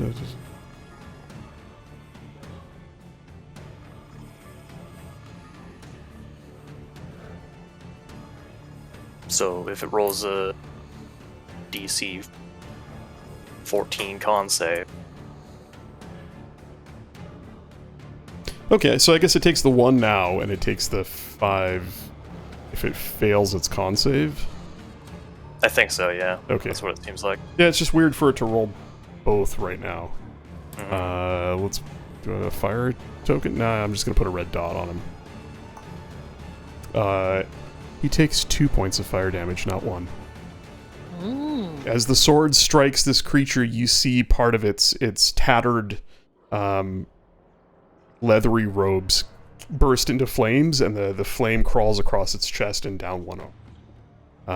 Seemingly doing a little bit more damage, and there is this mournful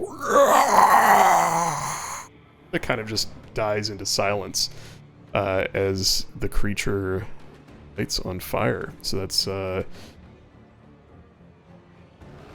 points of slashing damage and points of fire damage, and it is burning. Now for the rest of my Oh yeah, attacks. you got more. You got another attack and a bonus action and a. No, the spell was a bonus action. Oh right.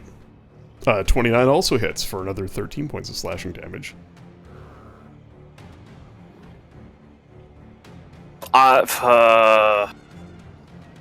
I'm just going to deal as much damage as I can to this fucker. So action surge.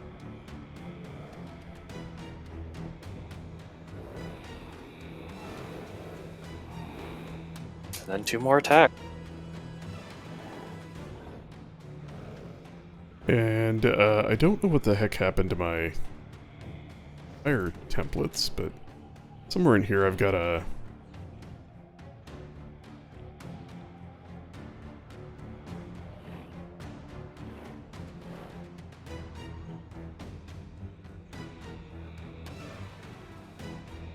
I will just do this. Noise, He's on noise, fire. noise. And the totem's on fire.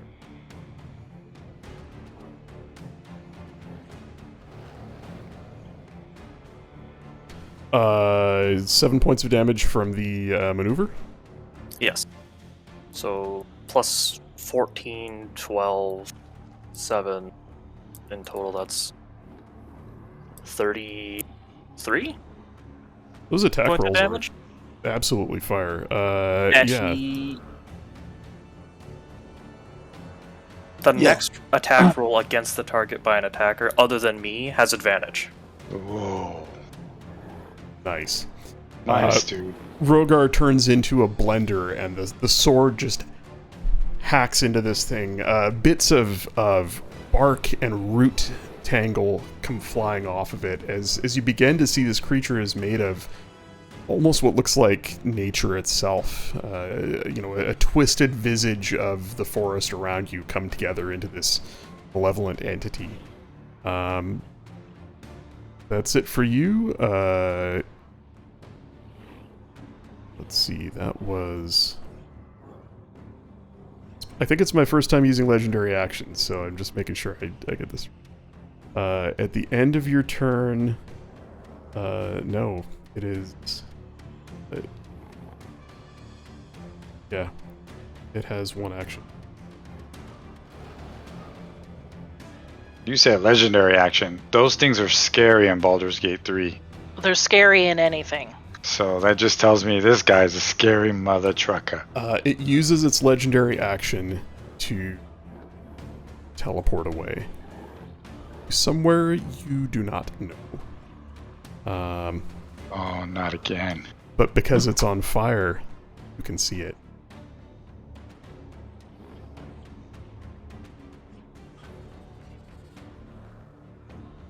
So we do know. Yep. It would have been invisible until it moved, but because it's on fire, you can see it.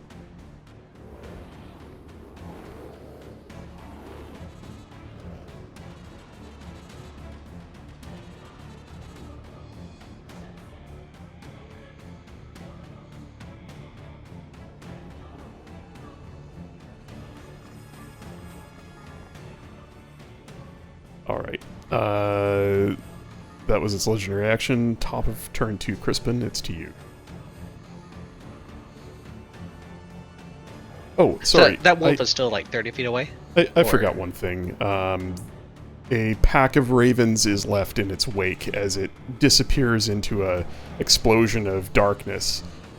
Wings flutter about Rogar and Noro as this thing bursts into a flock of ravens that attacks, let's see, low, Noro high, Noro.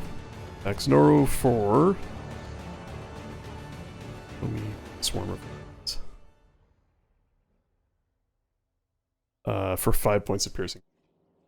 As they claw and peck at your eyes and face and then disappear. I curse in Dwarvish. Crispin, Only it is to you. Rogar understands you. What did you say about his mother? So how far away is that wolf? Sorry, those That's wolves how close one. the distance, and that wolf is actually right there. Oh, okay. Well, I will use my bonus action to attack with the spiritual weapon. Okay.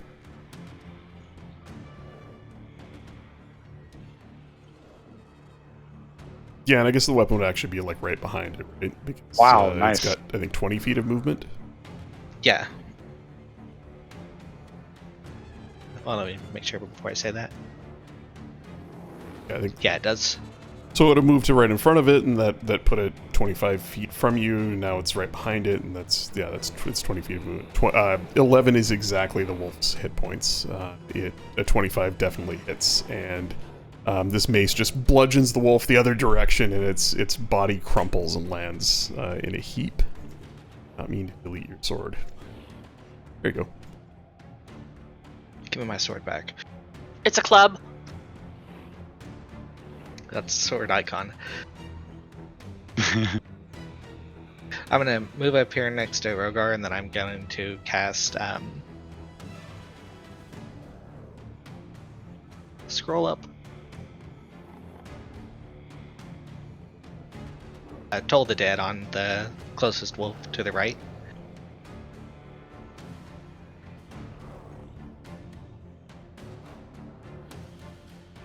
And that is a con save? No, it's an attack roll, I think. Toll the Dead? Oh.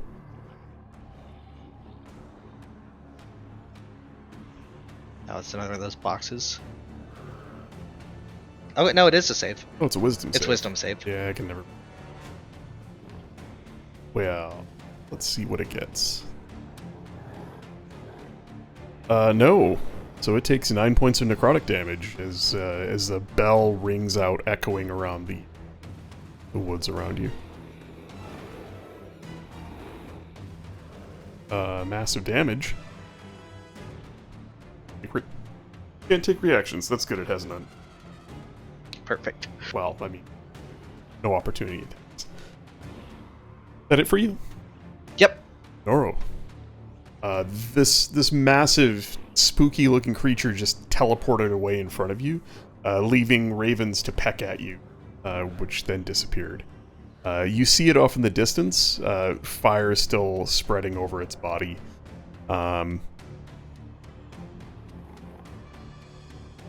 And these wolves much, much closer.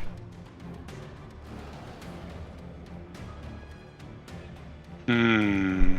You haven't raged yet, have you? No, that's why I took so much damage.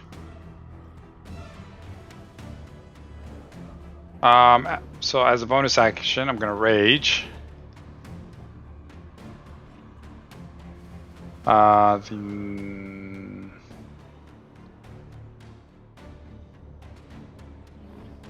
I am going to spend an action to tie at the end of my javelin the Kenku and then throw him at them. Just kidding. Good times. Good times. I actually have a flask of oil, so I'd like to use one of my turns. Does that count like a full turn, or is that one of my attacks? What, just to like throw the flask at something? No, just to tie the flask at the end of my spear. I guess so I can hook the spear. I feel like that'd be an action to do that. To take 6 seconds to tie something to a spear, I'd say that's an action. Yeah. Like, Okay. it wouldn't take the place of one of your attacks, it would be the full act. Okay, then that's what I'm gonna do, and just kind of have it ready. Interesting. Okay. And then I'm gonna move up to Rogar, near Rogar.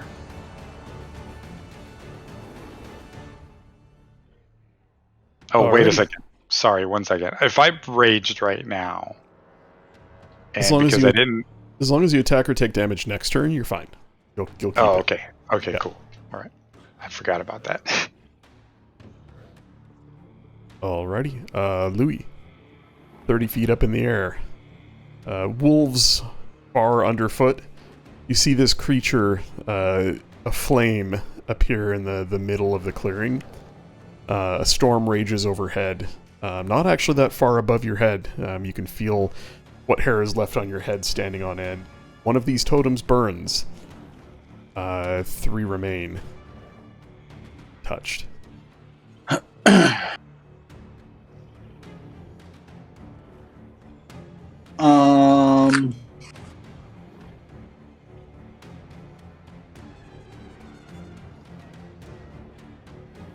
Alright, I'm gonna fly over to this tree here and perch in it somewhere.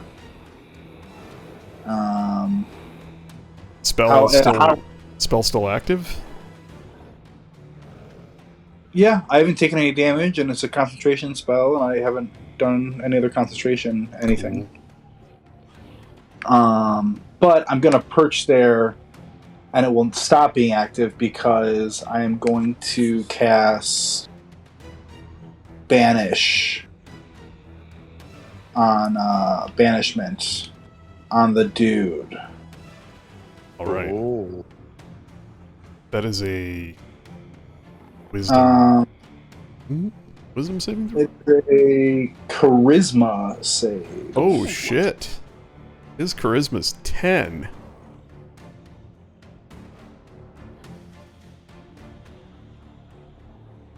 Ooh.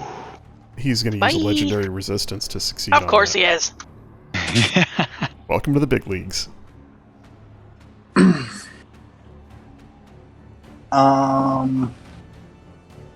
Okay, so I am no longer maintaining concentration on anything. I'm no longer flying, but I am up in this tree. How high is this tree? Sorry. It's significantly, actually it's a smaller tree. I'd say you're up in the upper boughs of the tree. Boughs, branches. I've seen this guy have fucking gangly ass long arms. I want to be without reach of his. So if that's yeah, you're the 30 feet up you were when you were flying, or 30 feet. however, yeah, you can go another 10 feet, but the tree is swaying a little bit, but you're small and light, so it's not bad. You're relatively certain he can't reach you, and the other attack, the root strike, seems to travel along like its roots and vines crawling through the ground that jump up at somebody at the last minute. It doesn't look like it's something that can shoot up in the. Yeah, so at least, I mean, from what I have seen, I'm somewhat safe up here. Who Yeah. knows what will happen? This thing would But- have to levitate up or climb up the tree to get to you. You're out of its reach. Cool. That's an action, a move. I don't have a bonus, so I am done. All right. On the wolves' turn, the rest of them, barking and snarling, they stop for a second. You can see all of the wolves. They get quiet for a second, and then they turn and they look and snarl at the creature, the fey creature, and then they stalk towards you all. I think they've all got. Sorry, quick question. When does any like on fire damage happen? Does it happen? So the totems are at the start of the creature's turn. So that'll be initiative count 10. So does that mean it already took some damage from burning the first round? Yeah. And then he'll take it. He's on fire right now until he makes a con save from Rogar, and that he'll take it at the beginning of his turn. Yeah. So Rogar's has damage. Does Firebolt have damage, or is it just the standard D6? I think it's standard D6 for being for being a flame. And Fuego?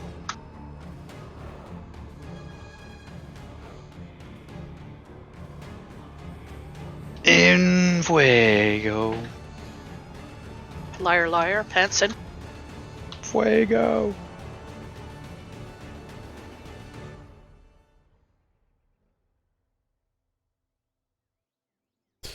Yeah, it's just a quick glance at things. Like it's anywhere between 5 and 2d4 fire damage. 5 is the average at 2d4. So like oil, when oil's burning, it causes fire damage to anything that passes through that space.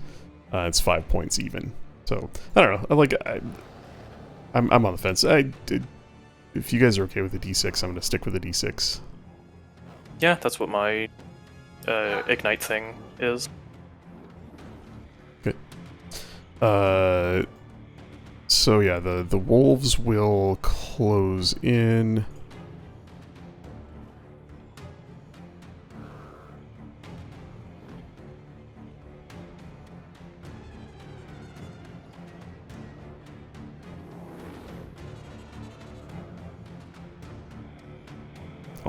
On the Tanky Boys gang. And we're just gonna do 6 attack, roll 1, 2, 3, 4, 5, 6. Left to right, top to bottom.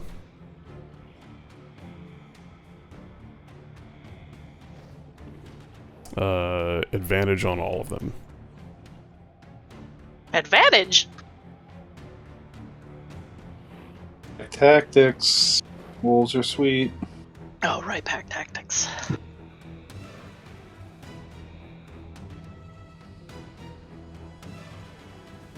So the first roll against Crispin is a 19. Does that hit? That hits. And a 23. So go ahead and make a strength save against the first one to see if you knocked prone.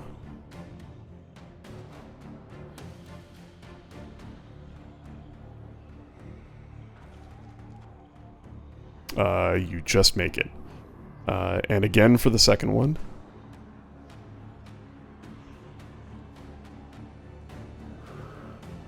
You also make that one. Rogar, 2 wolves attack you for, let's see, a 16 and 20. I think only the 20 lands. I need you to make a DC 11 strength save. You take 10 points of piercing damage. Crispin, you took 11 points of piercing damage. Easily done. And the last 2 attack Noro, the first one getting a natural 20 for a total of 12, and the second one landing with a 23 for a total of 4. So a total of 16 points of piercing damage, halved to 8 because you're raging. And I need you to make 2 strength saves. With advantage. With 'cause you're advantage.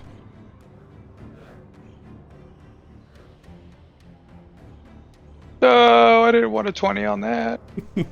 Easy enough. And that is the wolf's turn. Lunalia, it's to you. These 2 packs of wolves just circled and lunged at the at 3 of your friends. Louis in a tree nearby, and there's things on fire in the distance. As a storm cloud rages overhead. When I hit that totem with my lightning, Mm-hmm. did I get a sense that it just doesn't, lightning damage doesn't do anything to it, or Correct. that it was okay? Okay, I am going to.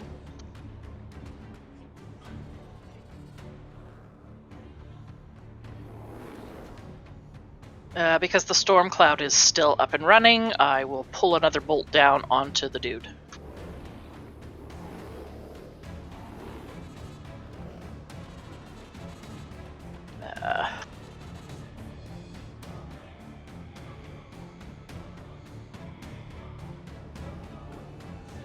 Gross. Oof. Yeah, not great. Yeah, well, that's not even the bad news. The bad news is it doesn't seem to harm him at all. Ballsack! The bolt strikes down, hitting him directly in the head and shoulder. The lightning just spider webs down its body, off of its fingers into the ground about it. And you see 2 pinpoints of pale yellow light in its eyes glow just for a second and dissipate. It stands there, some of its clothing smoking, but it seems to be uninjured. Was it wearing clothing? Yeah. Leathery kinda. tatters, I guess? Yeah.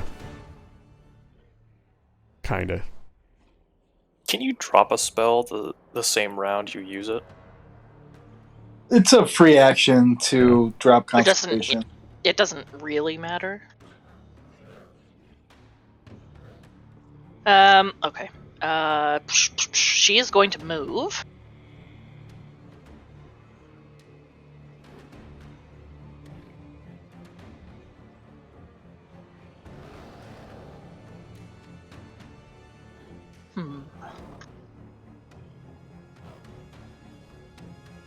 Just gonna move over this way. How tall is this rock here? 5 feet. Okay. Yeah, she's gonna move over that way, Okay. and unfortunately, that's it. All right. On the creature's turn, it starts by making a con save. Nope, that's the wolf. It starts by making a con save. It fails its con save and continues to burn, taking that 5 points of damage that was rolled before, doubled to 10. Suck it, nerd. You can see as the creature continues to burn and the fire spreads over its body, it raises up to its full height, and a strange bluish green glow spirals about it coming up from the ground, seemingly healing it for a bit. However, actually, sorry, Louis, I don't know if you want to roll that fire damage? Or do you want me to roll it? Are we saying it's a D6? Yeah, for the totem. Yeah, I mean it's an inanimate object, so nothing's going to put the fire out. It's going to keep burning. Do you want me to roll damage for him being on fire as well? Wasn't that the 5 from your original roll? Oh yeah, we could use that one. Yeah, I just went with that. 5 points of damage and 24. Okay. The totem crumbles. I'm just gonna draw here. Just do. Just put an X through it. Yeah, I'm working on it. Put a bird on it. It's gonna, Put a bird on it. Nope. Just cover it with some green there. Camouflage. As the totem burns, I need to roll a d4 to see which beneficial effect goes away on this creature. Hopefully, it's his immunity to lightning. I rolled a 4.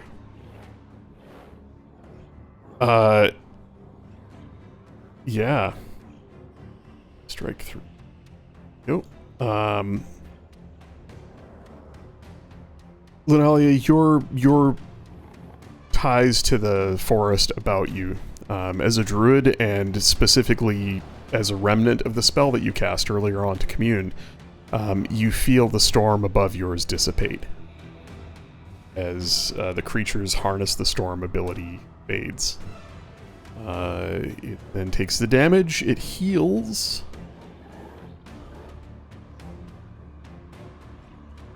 And as the light fades that surrounded it, 3 totems remain standing, and it attacks. Let's see. What he gonna do?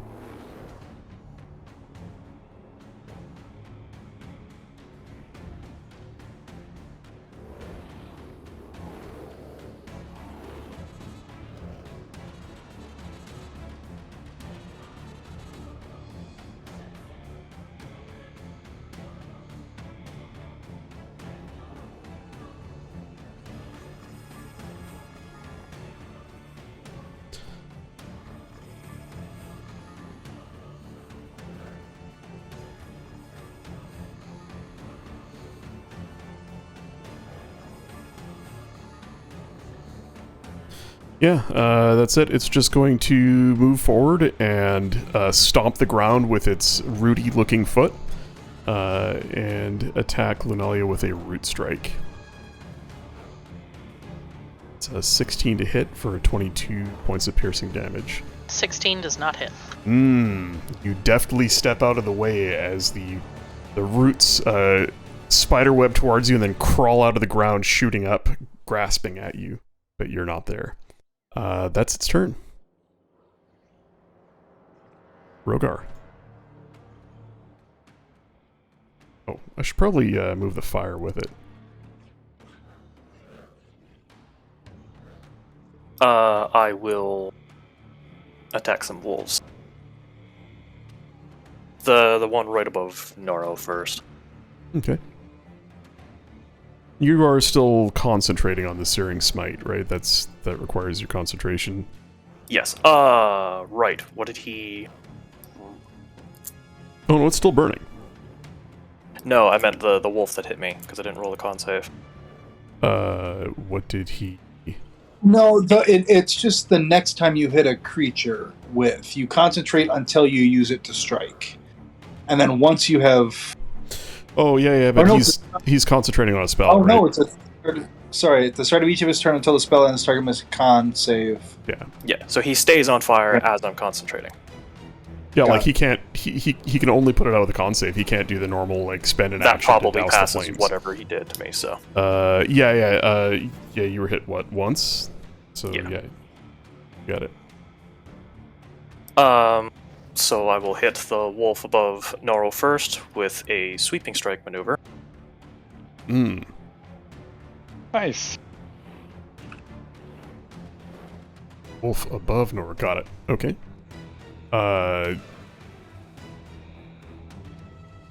Deal damage to another creature within 5 feet of the original target. Within your reach of the original attack would hit it. Okay, so you're gonna attack that one and then the one, I guess, below you. Nice. So 5 points. So it's 10 points of damage to the first one, and then 5 points to the second one. Is that how that works? I believe so. Deal damage equal to the number you roll in superior. Yeah. So. Okay. Cool. Yeah. You cleave through the first one, and it falls to the ground unmoving, and bury your sword into the second one, injuring it gravely. I will then attack. I need to see if I can use superiority die numerous times in a turn. I don't think I can.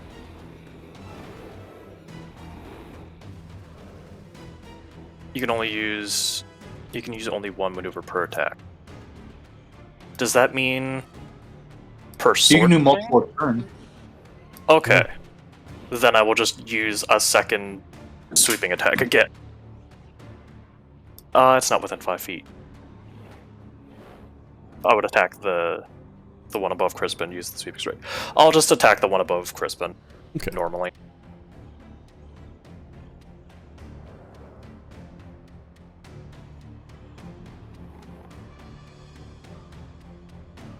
Yeah, 20 hits for nearly all of its hit points. Let's do a massive damage. It is stunned until the end of its next turn.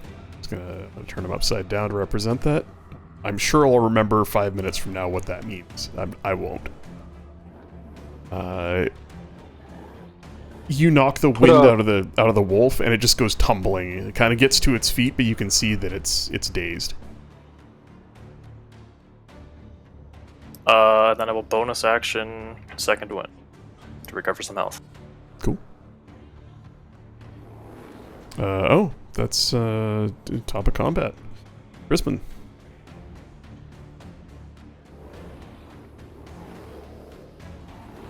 So many wolves. So the one above me is upside down because it can't react. It's Which is the stunned. one that was injured? One just below me that I dealt 5 to. Okay. Yeah, the one above you is within an inch of its life. The one below you is badly wounded. The one left of you on the map is uninjured. So we get the spiritual weapon to attack that one. Okay.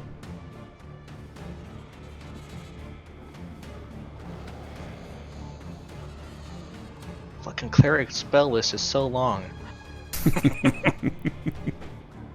Yes, it You is. should have only a few prepared, right? It's still really long. It shows them like if it's the first level, it shows up in second, and third, and fourth. Oh, and fifth. there's an- that's so. There's an option. It's the same with mine. There's an option to hide that, to hide the upcasts. Oh, I'll have to look for that. I think it might be in character creation on the very first page. A 17 hits, 12 points of slashing damage, batters the wolf to the ground. The hammer just drops on it, and it goes down flat.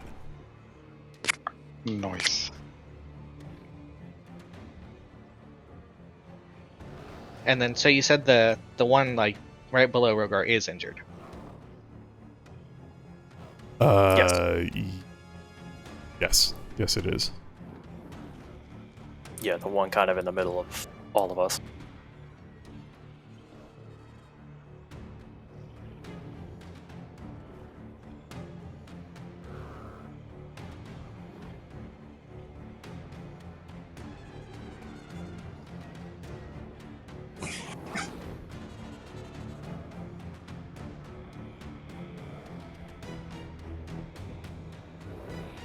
So wisdom save for that wolf. Or it takes 19.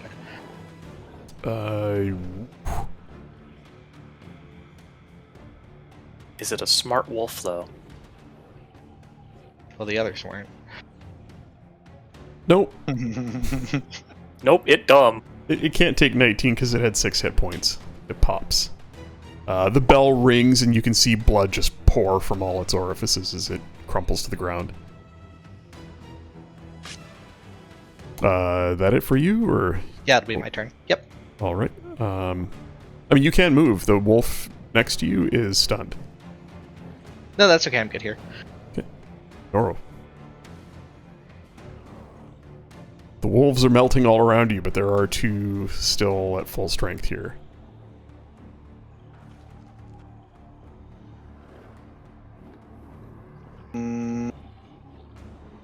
Yep, we're gonna attack. Well, actually, sorry. Let me declare Bankruptcy. A thumb war. chapter 13. Frenzy. Wait, is frenzy attack on from here on out, or Just this turn, right? Reckless it's on. attack. You declare a reckless attack on your first attack in a turn, and it counts for all of your attacks that turn. That's reckless, but frenzy turns on. Yeah, so which are you talking frenzied rage? yes, where you can make a single melee bonus attack as a bonus action. On You use it as a each- bonus on the turn you declare it. Declaring it eats up your bonus action, Right. and then Oh, Your it says next here turn on you'll have each of your turns after this one. Yeah, your next turn you'd be able to attack Okay. as a bonus So action. the turn you choose to frenzy, that is your bonus action, and then after that you use your bonus action back. Okay, I will do that, Hmm. and then I'm gonna attack the one right in front. It's going to put a red dot on you to indicate that you're frenzied. Yeah, Klingor's Rend. The wolf is gone. It's in halves on the ground. A massive spatter of blood. The red glow from Klingor's Rend, lighting the scene of murder.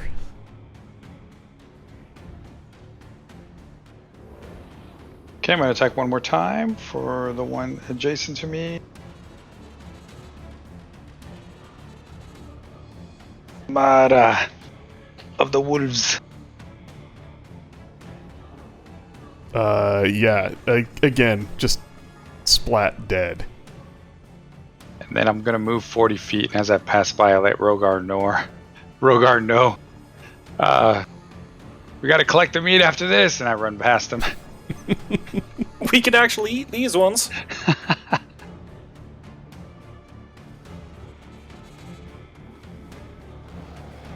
One. Two. Oh, Christ.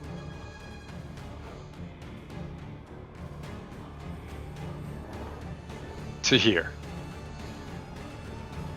Okay. Wait a second, let me make sure.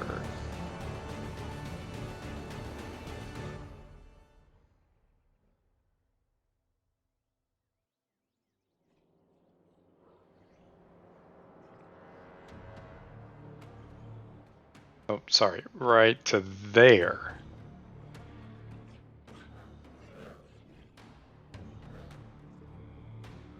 Okay, now my turn's over.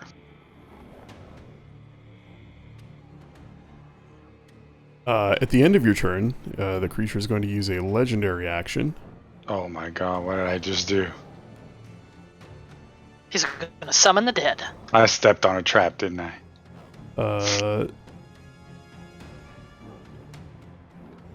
It was an unmarked grave. Stepped on the end of a rake, it slams up and hits you in the forehead. The light from the fire that's slowly spreading across its chest blinks out, and Noro, it appears right next to you What the? as it slashes you with a claw attack for 22 points, half to 11. Oh my god! Hey, your oil flask on the end of a pointy stick won't miss this time, though. Or True. at this range. Louis.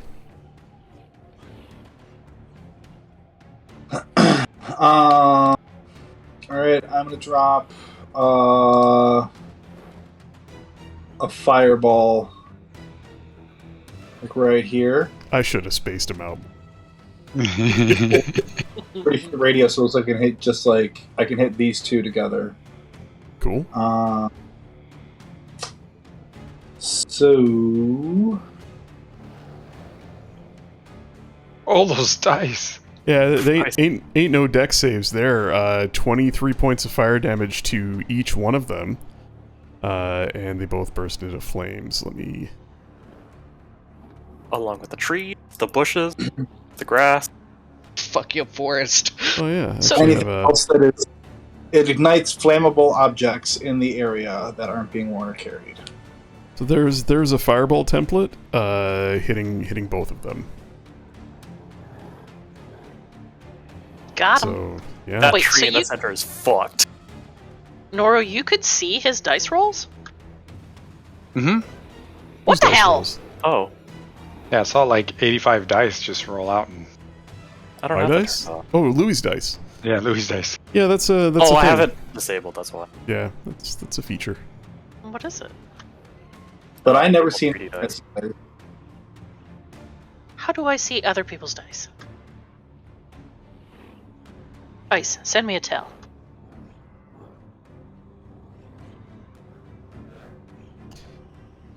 I'm just putting some fire on things. Give me a second here. That's on fire. Does 23 damage isn't enough to Not destroy quite. them?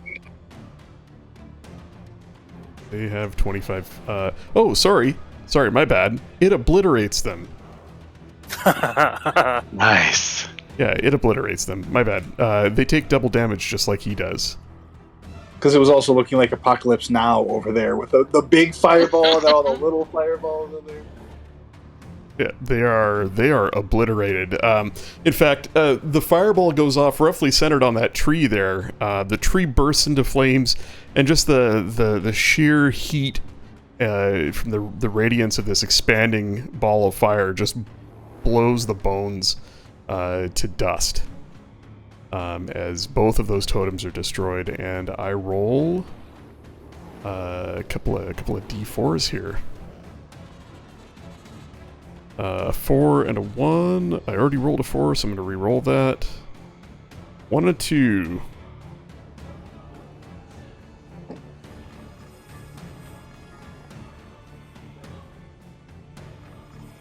Loses 2 more abilities. I think this tree would have been put on fire as well. All right. First time we noticed that the storm dissipated. Mm-hmm. Do we notice anything else? Any other changes that happen? Not yet. Does the dude shrink in size? Does he look weaker? The next time he teleports, or at the start of his turn, you might notice something. Hopefully that he cannot. Louis, do you have anything else, or is that it? I'm gonna stay where I'm at. I guess I'm just gonna move Pierre a little bit. Okay. But otherwise, I'm good. On the wolf's turn. He's stunned. Yeah. He can't even die. He's stunned. Lunalia, it is to you. Just over 10 feet away from you, this massive creature with its back to you is clawing into Noro. Noro's a big man. He can take the hits. She's going to risk. She's gonna risk one more attempt at calling lightning down on that final totem. Okay.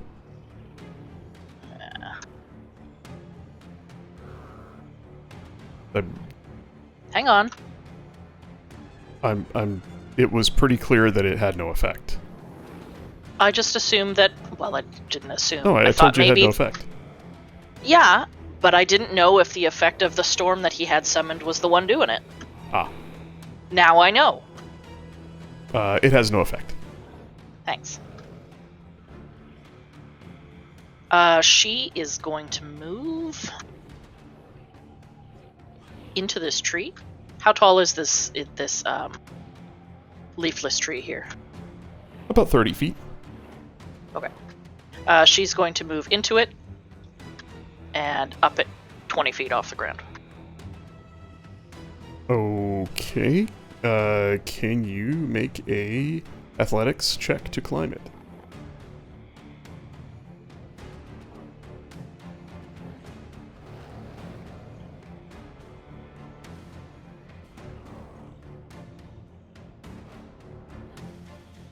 Oh.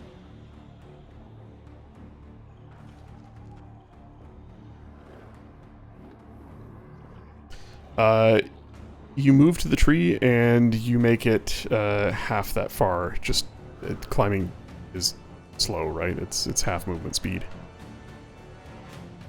I'm 10 feet up in the tree. Mm-hmm. Okay. But that's good because at the end of your turn, he's going to use a legendary action. Yeah, so she's going to use a bonus action to just prep some magic stones. Cool. At the end of your turn, it uses a legendary action to...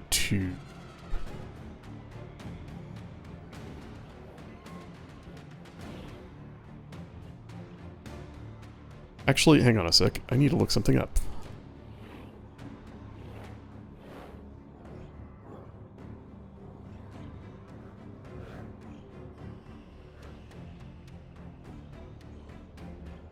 just don't recall if legendary actions reset at the start of the creature's turn or at the start of the round. Maybe at the start of the round. Right, because they sometimes happen at 20, sometimes they can happen at 0. So Well, it should be. That's lair actions, but Yeah. Oh, you're right. Yeah, that's why I'm not sure. I'm just, you know what, I just need to look up, because I'm working off a custom creature here. Let me just look up an actual proper creature. Or just rule it however you want it to be. What's gonna make it the worst for us? Creature.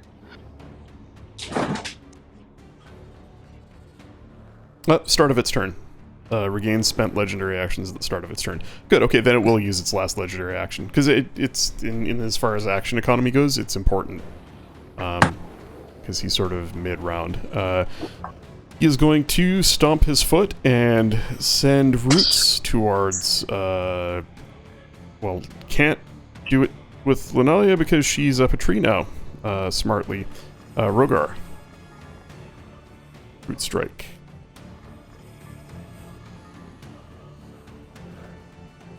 Natural 1 does not hit. Would this count as a... It is a ranged weapon attack. I'm just reading my feet for a second.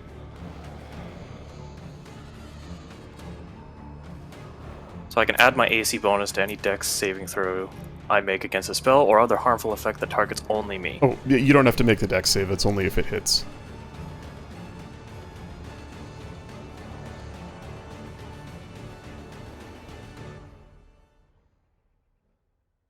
Wonderful. It didn't hit though, It didn't hit. so you don't have to roll. Oh, gotcha. Okay. Yeah, you got an 11 to hit you. The dex save is only if it hits you. It's to basically get out of its grasp or shake yourself loose of its piercing thorns. Gotcha. Yeah, and now it is the creature's turn. At the beginning of its turn, it makes a con save, or attempts to anyway. 12 is not enough, is it? Do you want to? No. Do you want to roll the d6?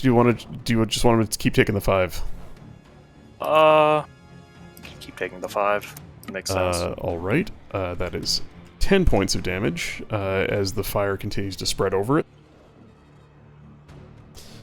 With 2 more of its totems gone, the creature does not heal at the beginning of its turn. Nice. Yeah. It does, however, attack Noro twice. What? No. Stop it.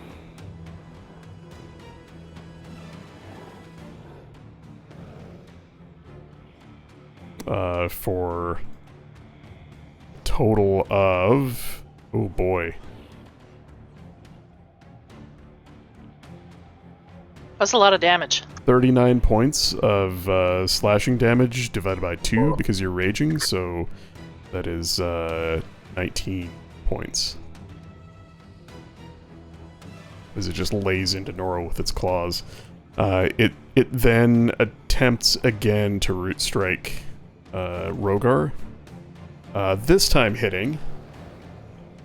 Doing 14 points of piercing damage, and Rogar, I need you to make another dex save. Ah, shitballs. It would be 10. Don't you have an advantage on dex saves because of your shield, don't you? No, yes, sorry. Yeah, just do a straight roll one more time. Rip. So it'd be 10. You are restrained. As the roots pierce into you, and the rest of you see Rogar just impaled by this almost hand of roots that shoots out of the ground. He is restrained in place. The escape DC on this, on your turn as an action, is, or on somebody else's turn to help break you free, is a DC 18 strength check, athletics check. And I take 14 points of damage? And you take 14 points of damage. Gotcha.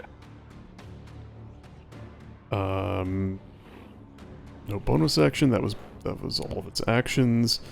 It is It is done. Rogar, it is your turn. You are So restrained. it's a saving throw, or It it's is- a... No, it's a strength or athletics check to break free as an action. on your Okay. turn.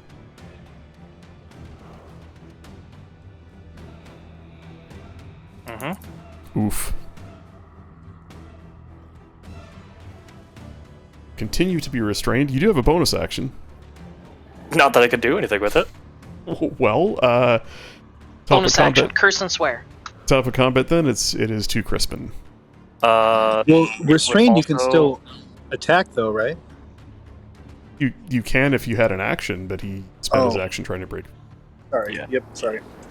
Also, it is no longer on fire. Oh, you failed your con? Oh boy, I rolled a 9.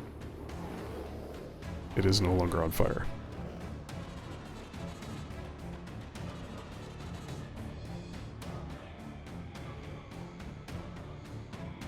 All right, Crispin, it's to you. The only creature left is the angry vengeance aspect of vengeance spawned by the Fae. that What about towers the over you. wolf? Oh yeah, sorry, and there's a dead pupper at your foot, or he's on death's door. Stun. Is there anything that someone can do to help a party member who's restrained? That's a good question. Like the only obvious thing is run over and try and make your own strength or athletics check to break him loose.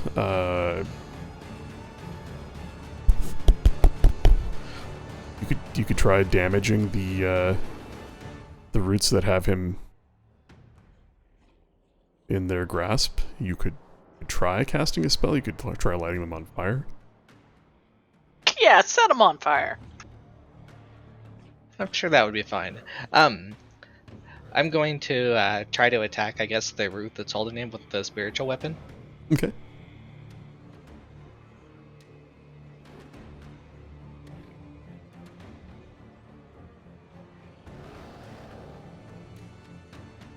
It's in this list somewhere.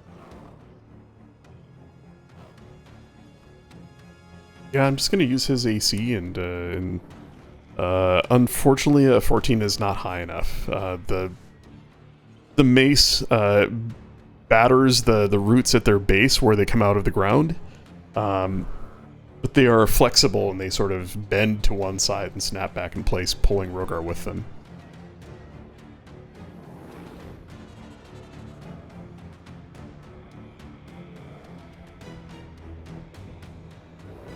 Is his save an ability check? Who's save? Rogar's? Yeah. Oh, my athletics? Yeah, is it an ability check or a saving throw to break the restrained? It's an ability check.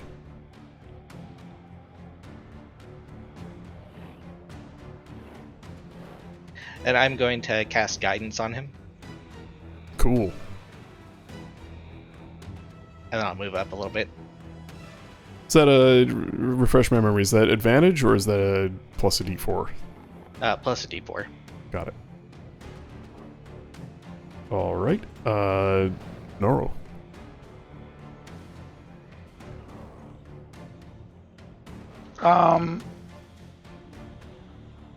Noro is going to use one of his 3 attacks.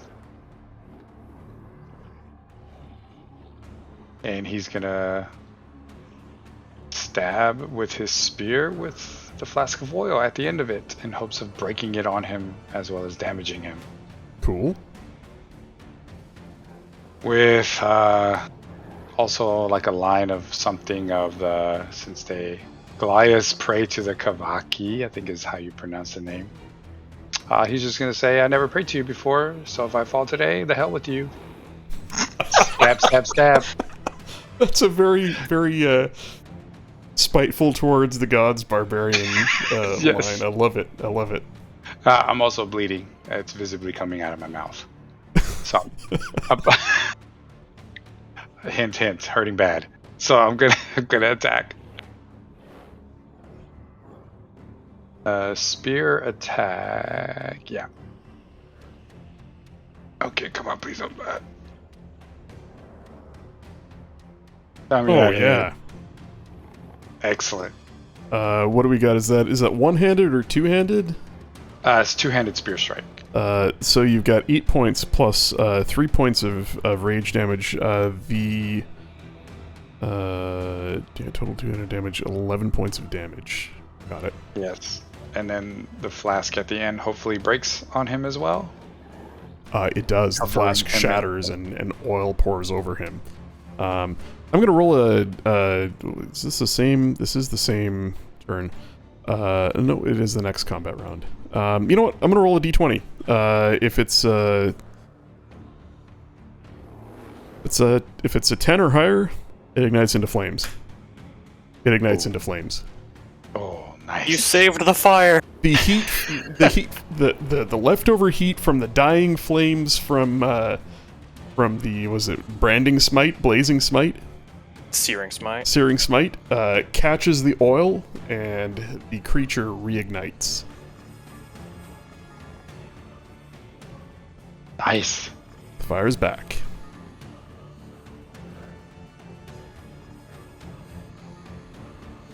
Then There we go.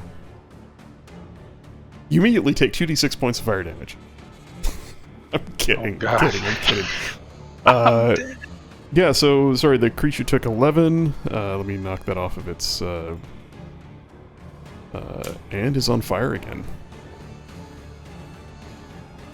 And then with that, I attack two-hand with Clangor's Rend. So you jab the spear into it and just let go of it, grab the sword, and go. Nice. Oh. Unfortunately, a 15 is just shy. It had advantage at some point, I thought, didn't it? Did I get burnt Noro from had advantage last turn with It was the Reckless. first time. When he first teleported to the center and healed, I don't think anyone hit him. It would only be advantage until my next turn. Oh, okay. So the advantage wore off a couple turns ago.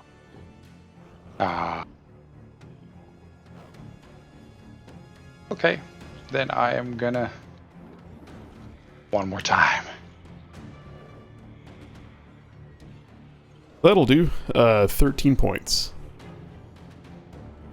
As you cleave into this creature, your spear sticking out of its chest, flaming oil pouring down the length of the shaft.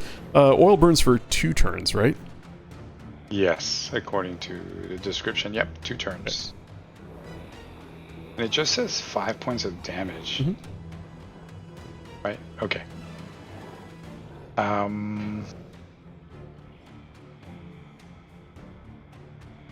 This thing is vulnerable to fire, so it's actually 10. So that's a total of 20 for the next 2 turns. That's not bad. Oh, nice. Did not know that. Also, as you've like, you guys, the party wouldn't know this because, but I mean, destroying one of the 2 totems that Louis destroyed took away its ability to turn invisible in dim light. But the fire also prevents it from basically hiding in plain sight after it teleports. If you're on fire, you're probably not in dim light, right? Exactly. Yeah, you're Like, you're where'd he giving go? off Oh, light. there he is. Is that it for you, Noro? You got movement. You could move. So he can get advantage? No. All right, then it's to Louis. in the Yeah, tree. I'm just breathing heavy and staring at him.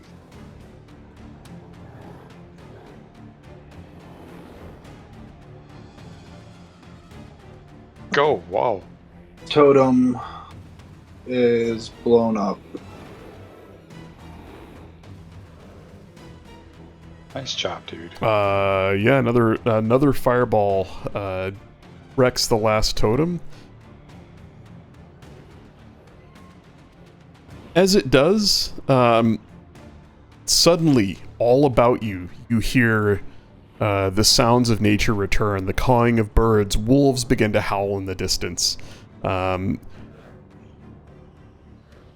It's uncertain to the rest of you what this means, but Lunalia, you feel it. the forest all around you regains control over itself. This creature has lost its ability to control wolves and birds. It's lost its sway over the forest with that last totem. All of you notice the creature itself shrink a little bit. Its imposing appearance seems to diminish. It gets smaller. Not physically, but it feels less imposing. Color and life returns to the space about you, and while it's still somewhat dim about you, that oppressive, dark feeling in the air lifts somewhat.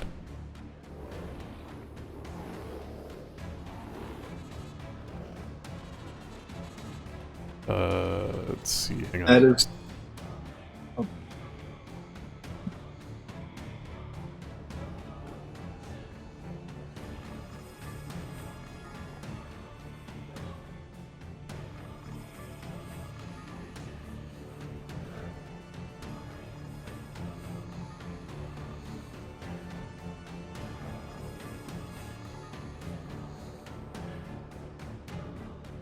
Alright, anything else on your turn, or is that it? That's all. Okay. I don't... What in the world is that?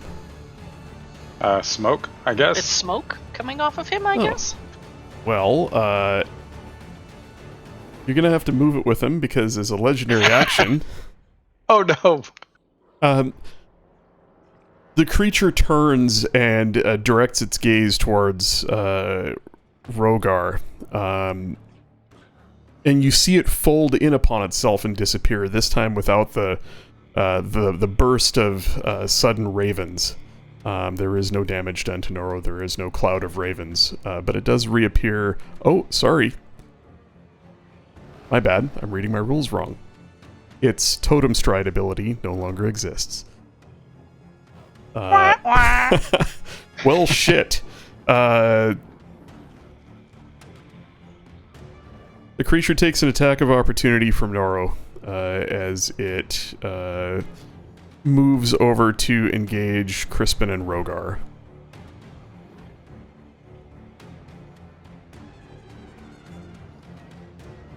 Does that mean I also get an attack of opportunity?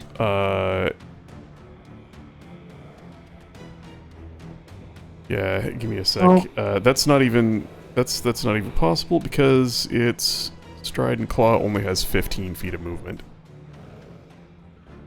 Yeah, it has to, unfortunately, has to stop at Crispin. Fire goes with it, and it attacks you once with its claw. Come on.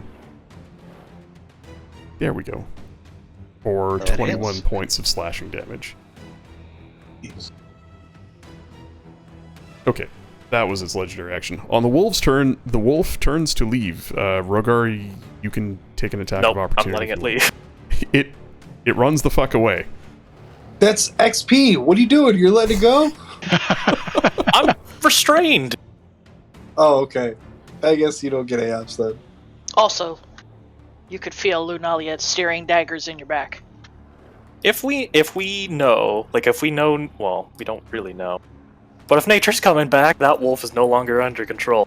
I'm not killing that thing. It's been through enough. Lunalia, the turn is to you then. Lunalia is going to cast a Mass Cure Wounds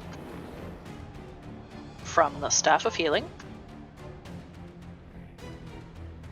I can hit within 30 feet.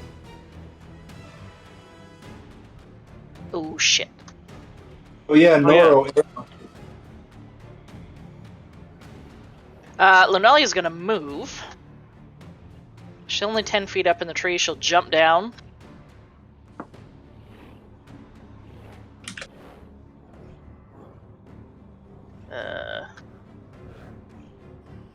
Did Noro roll for his attack of opportunity, by the way? Oh no, I didn't. thought he teleported, that's why. Hmm. Okay, so yeah, she'll cast Mass Cure Wounds. She can't get Louis, but I don't think Louis taking damage. Louis alright. So it'll be Noro, Crispin, Rogar, and myself. That's a fucking first. Yeah.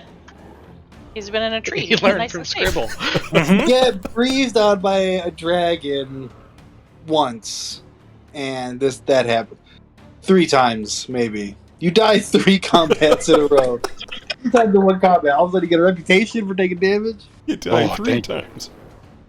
So 19 health. Everyone gets 19 back. Everyone but Louis. And the fake Noro, creature. do you want to roll your attack for opportunity with Sentinel? Oh.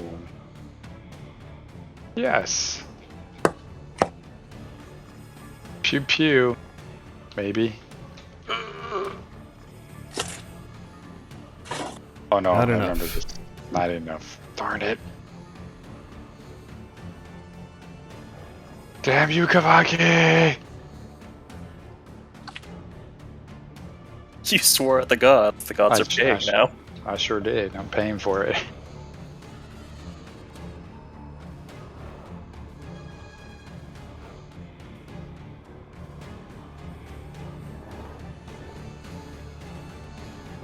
Lunali, was there something you were doing besides climbing out of the tree?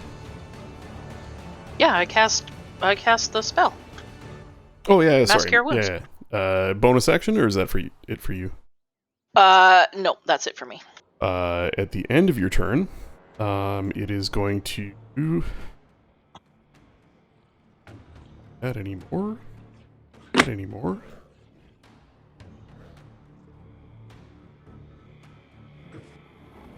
It's going to do the only thing it really can do where it's at, and claw attack Crispin again. Oh god. You can feel the frustration from this creature as it's been cut off from its totems and lost its mobility and some of its abilities. Going into its turn, it is on regular fire. It's going to let it burn and not try and put it out. It takes 10 points of damage. Sorry, it's what is it? Yeah, it takes 5, so 10 points of damage. The fire as it continues to burn.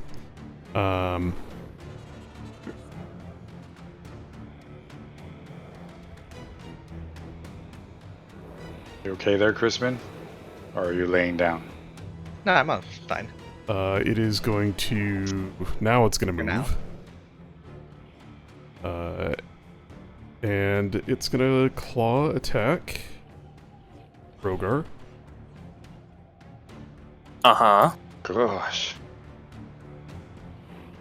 I just got done healing these guys. Rogar again. Come on. Oh, no, did it do... Yeah, it did it twice. Well, the 22 The 22 was to was for Crispin. Crispin. The 28 was Oh, to yeah, me. no, sorry, it didn't. Yeah, the script I'm using to roll from Microsoft Word is a little dodgy sometimes. That 17, one does not hit. That does not hit. I will use my reaction. He's just out of range, isn't he? Yeah, he is. I will not do anything then. He got that reach, but that's, you are still, Restrained.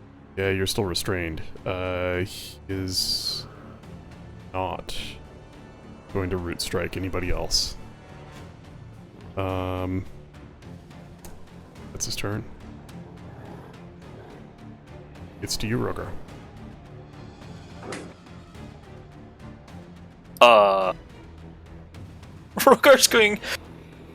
Rogar's going to look at Crispin and tell him to duck. Or move out of the way. And he's going to use Enervating Breath. You're still restrained, right? Yes. Yeah. Oh, So- your new breath weapon, sweet. Each creature in the cone must succeed on a con saving throw, DC 15, or become incapacitated until the start of my next turn.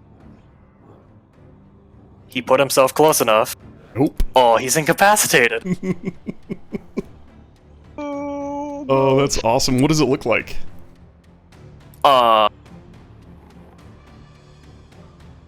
I don't really know. Mainly because this is new. Oh, there you go. Blue I don't snakes really know jump out of Rogar's mouth. I think it's because I don't really know what an incapacitated creature would look like. I wonder if it'd be something like, Banshee sound waves or something. Like you'd see the air just reverberating as Rogar bellows, and the creature shudders and takes a couple steps back and looks shaken. Well, what kind of damage is it? It doesn't do any damage, but it incapacitates them. I looked it up. They cannot take any actions or reactions, including legendaries. Yep. Yeah, I mean, I would think it'd just be like kind of a roar, almost, that just debilitates them. Then it would just be a super loud roar at them.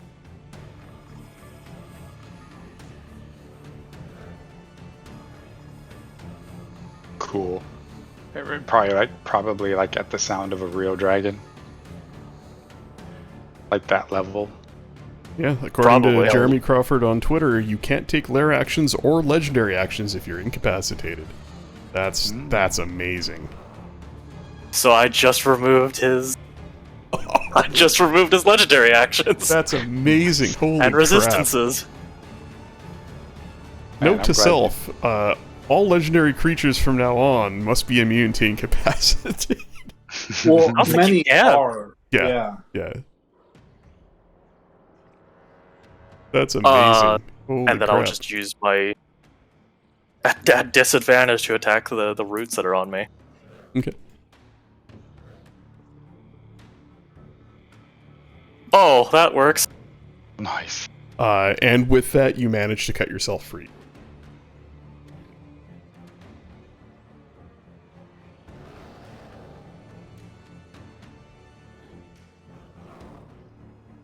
All right. That's yeah, because your breath weapon is one attack action, not your entire attack, Mhm. right? They changed that, I think, at Tosh's. And you've got a bonus action. I could be a real dick and run up to him and shield bash him to knock him down. I mean, you sure could.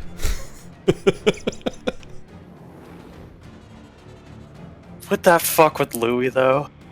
And his spellcasting? No.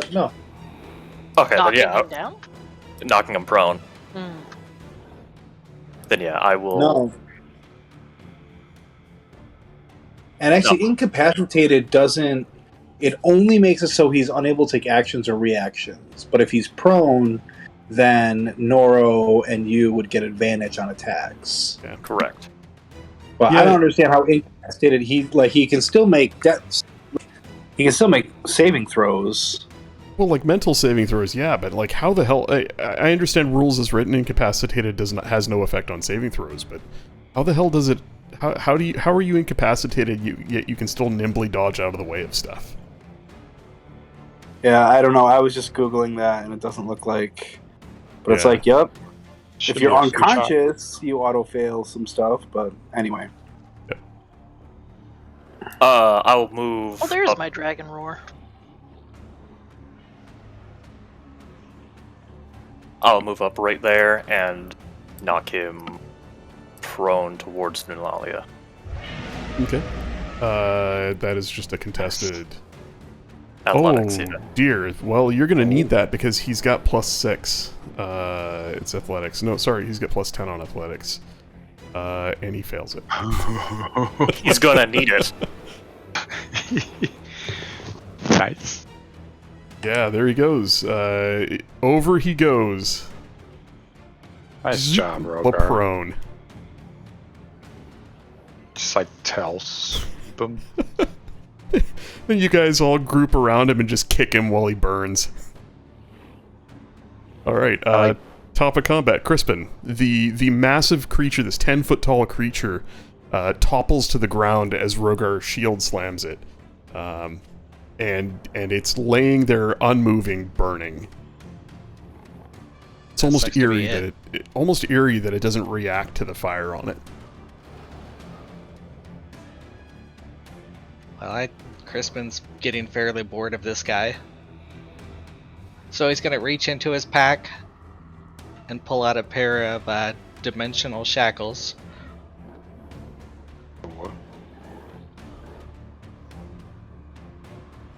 And go ahead and place them on this creature. Oh, shit!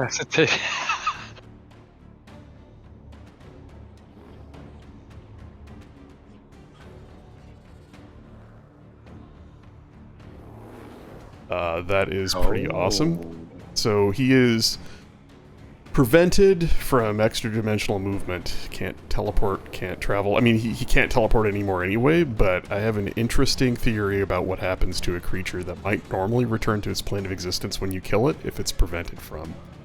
That was a big brain move. That it for you? No, then he's going to walk up to Noro and reach out towards his Klingor's Rend and cast Holy Weapon on it. Oh, fuck.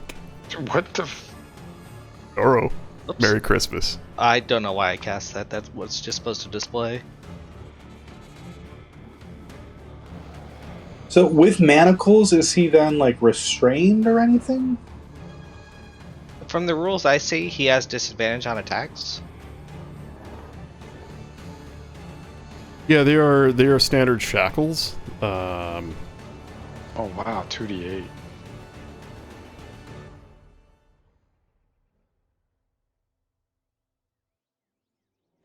I don't really. Lucid, you and I talked about this a while back, and I think we had to go to one of the adventure books, like one of the modules, to see what shackles do. And I think it's sorry, manacles. Here we go. Here we go. These metal restraints can bind a small or medium creature. Escaping the manacles requires. Yeah, manacles don't actually. I don't know. Whatever. I think we talked about it, and like I said, you said it would have disadvantage on attacks. Yeah, disadvantage on melee or range attacks. Seems to make sense. Yeah, but there's no. It looks like there's no rule about them imposing a specific condition. Yeah. But just looking up like shackles or manacles in general, you don't really find anything until you start digging into like some of the modules where they describe like manacled creatures having disadvantage on attacks, or if their feet are bound, their movement speed is halved, that sort of thing.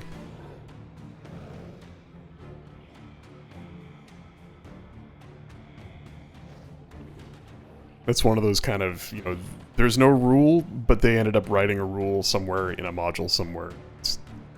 I'd have to go look it up again. Noro, it is your turn. And I don't know, Crispin, do you want to describe what happens to Noro's sword when you cast a spell on it? Yeah, so he just kind of runs his hand over the blade, and then just it lights up with the radiance. Nice. That's concentration for you, right? Yes. Okay. Well, with Noro feeling renewed from healing and noticing what he saw from Crispin, I'm charging in. And I think Lunalia and Rogar both are no longer concentrating, right? Correct. Louis is no longer. Just fixing the little dots on you guys.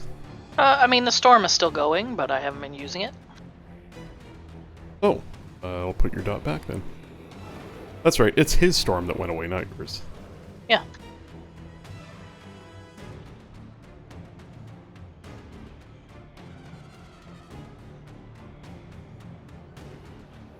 Juan? That hits. It does 15 points of damage plus. And I think you've got the creature's prone, so you've got advantage on these attacks. Oh yeah, All up to you, bud. Yeah. I'm going to Free town. attack. Oh no. Ooh. Oh wait, it's prone though, right? Oh wait, what does that mean? Oh, just Means you advantage, have right? advantage. Pew pew.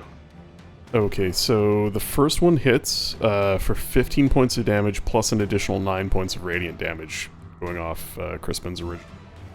So a total of 24 points of damage.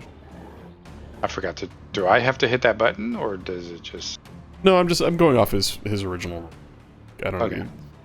You know, if we could re-roll it each time. It's just I figured it was rolled once. I might as well just use the first one. All right. So then I'm And- gonna. And you've got a bonus action attack as well. Mm-hmm. I'm going in. Oh, why didn't it do any damage? Oh my gosh. Oh, sorry, did it different.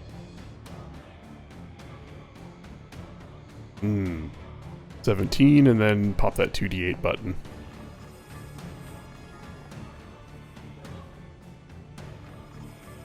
Rip City. 3. Oh, I saw your dice for some reason on that one, but I never see them otherwise. Yeah, because I hit it off of his description on the on Roll20, whereas normally I roll my dice on D&D Beyond. Yeah. So the blade flashing with holy radiance, Noro cleaves into this creature as it lies on the ground. Again, just eerily unmoving. It takes the hits. Its body bounces as you cleave into it. Bits of bark and tatters of cloth and leather flying off. Emotionally, it seems completely unaffected by the barrage, but physically, you are hacking pieces off of it. It is badly injured, but still alive. And Louis, the turn is to you.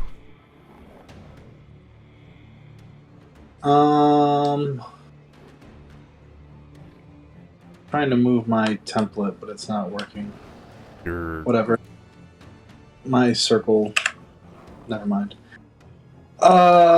Pierre is going to float over to about here.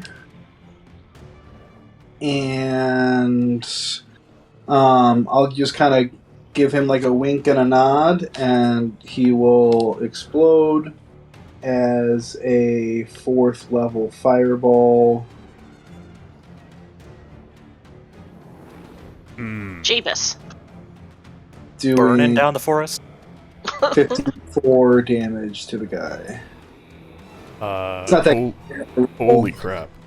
Well, he does still get a dex save. Oh, that's right. See that? Yeah. He's in manacles on the ground and incapacitated, but for some reason he can still do a dex save. I know. I really He don't can want roll. to. I don't want to give it to him, but he fails it There anyway. you go.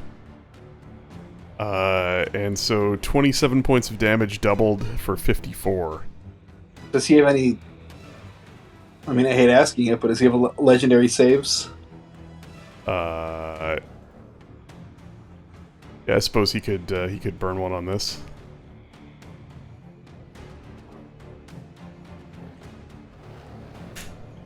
The fireball damages him, but not as badly as you would expect it to. What you've seen. So it still just does the 27. Yes, but it does the 27. Is this thing starting to look fucked up at all, or what? It looks incredibly fucked up. Oh god, what have I done? Oh no. What'd you do to Noro? I made He him also tall. looks incredibly fucked up. No, there we go. Elongate. Oh boy, I broke him. Anything else on your turn, or is that it? No, I am done. Benalia? I mean, Lunelli's gonna get a little bit closer.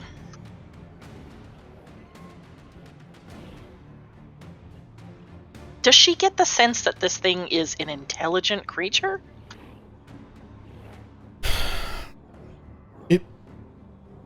You're not sure. It hasn't made any attempt to communicate. The only thing you've heard out of it is a howl. Like a hollow howl. and all it's done is mindlessly attack you all. All right. But you could try to communicate.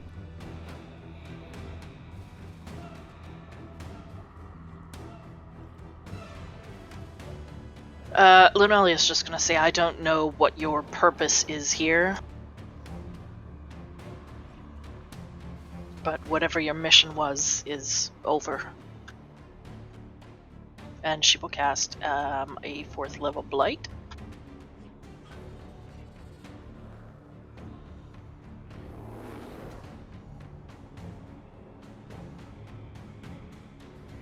Too many ones. Oh dear. Ooh. Onsi. Wow, yeah, that is a lot of ones. Yeah, it only takes 9 points of damage, unfortunately, as it's Oh, Jesus Christ. its body withers, but sort of bounces back partway through the process. Anything else, or is that it for you? I don't think she has anything else. Let me just double check my bonus. Hit him with fucking lightning just for kicks. I can't. I have to use that as an action. Oh, that's not a bonus. No, Also and out of he's range. out of the area. Well then, on No. the creature's turn, it takes another 10 points of fire damage from the oil as the oil expires. It rights itself.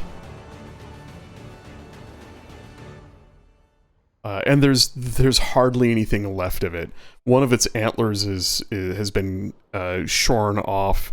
There's a massive crack that splits crossways through its skull. One of its arms is coming apart. The clawed hand is still there, but the arm is torn open, and you can see it looks like rotting roots and vines holding it together. This thing is made of twisted plant and animal matter. There are bones you can see like in its rib cage, but it almost looks like the carcass of an animal that's been wrapped with leather and cloth and sort of attached to all of this other stuff. It's an amalgamation that's been sort of pulled together from all the matter of the forest about it, both plant and animal. Just need to have a quick read over its character sheet to see what it has left that it can do. It's still incapacitated until my turn, Oh, it is, isn't it? if that helps. Yeah. Then it can move, right? Mm-hmm. Yeah, I guess other than standing up, there's not a lot it can do. It stands up to tower over you all again, but again, it doesn't feel as ominous or large. And that's it. Rogar.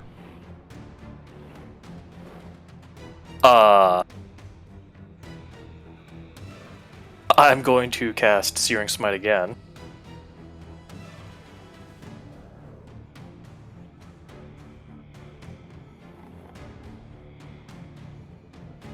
And I'm going to smite it.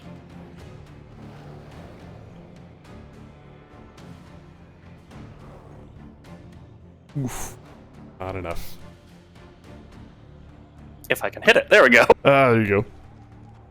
I guess the So smite one stays attack, on your that's- weapon until Yeah, it doesn't until use it lands it. it Yeah. up. So concentrating. It is on fire again. And yeah, there we go. What is smite? Smite is 1d8. Oh, are you also gonna smite it? Yes. Cool. So You get- you deal 10 points of slashing damage. Then I think your And it's smite's... not an undead or fiend. It's Fey. It is Fey. Cool.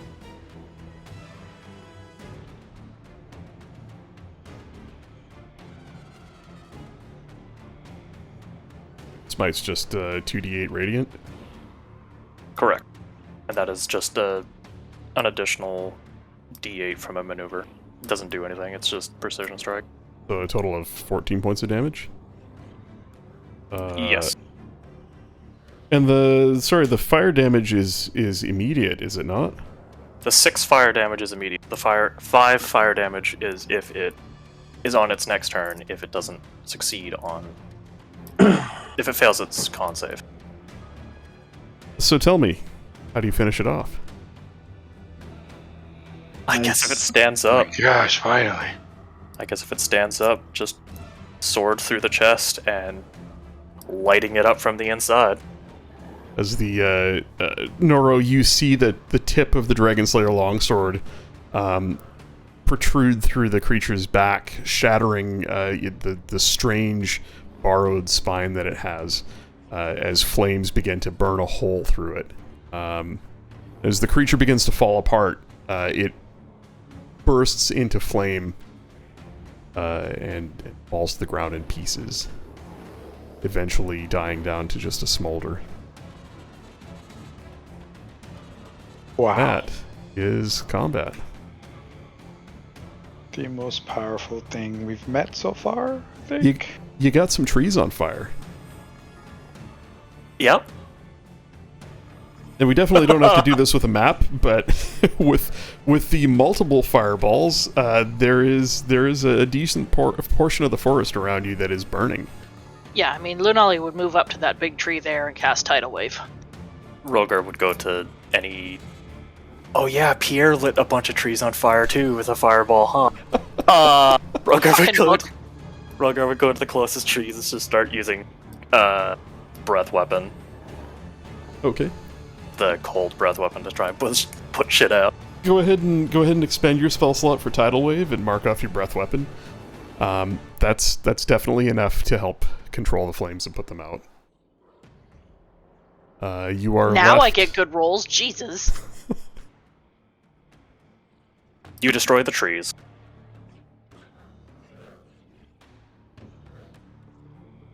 Yeah, a wall of water wells up from the ground about you and just topples trees and bushes, rolling several of the smaller stones, and putting out the fire.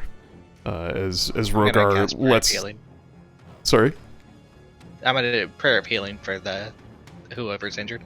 All right. That's the 10-minute cast, right? Yeah. Oh, thank you. Well, you all stop and take a breath as you're left in this desecrated place where this creature once inhabited.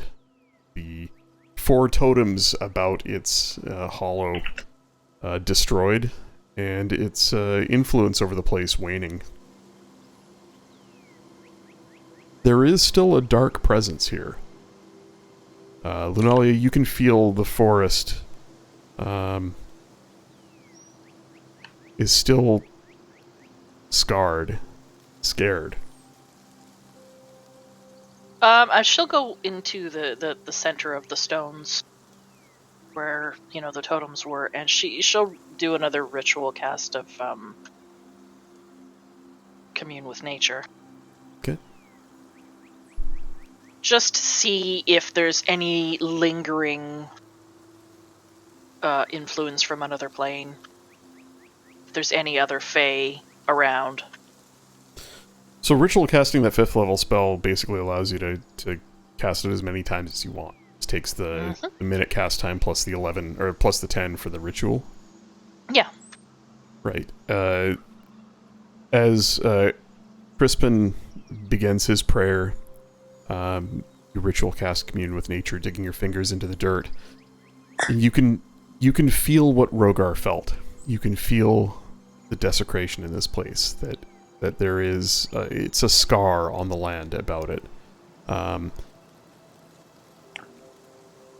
You feel the veil is thin here between the Feywild and the material plane, that another of these creatures could slip through, that another could be drawn to this place.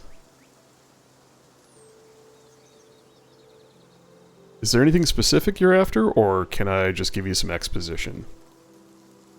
No, she's just looking to see that what we came to do is done, and that the threat has been neutralized. Is this enough to restore what's been done here? It's not. But you feel the forest calling to you, or perhaps someone near you, to help heal it, to help cleanse this place. Your attention is directed, almost as if in your mind's eye. Your vision is pulled tens of miles, perhaps even 100 miles towards the sea. You smell salt water in the distance.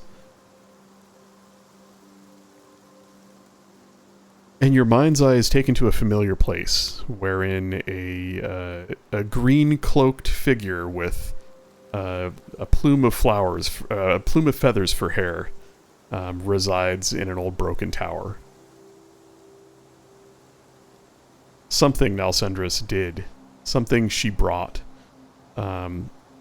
angered the forest. Something she did here, or to this place, or nearby, perhaps the Elven Ruins, caused this backlash.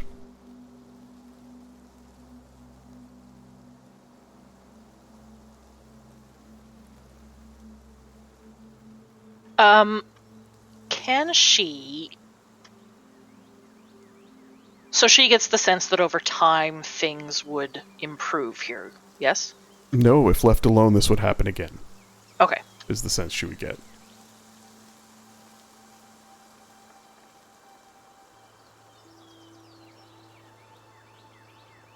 She's still going to... she's going to get up and she'll kneel on the ground. And you'll see her... She's going to plunge her arms deep into the earth. Like, really deep. She's going to get elbow deep into the earth. And she will begin channeling a spell into the ground. Okay, what spell? It is a little spell called Plant Growth. Where is it? It's third.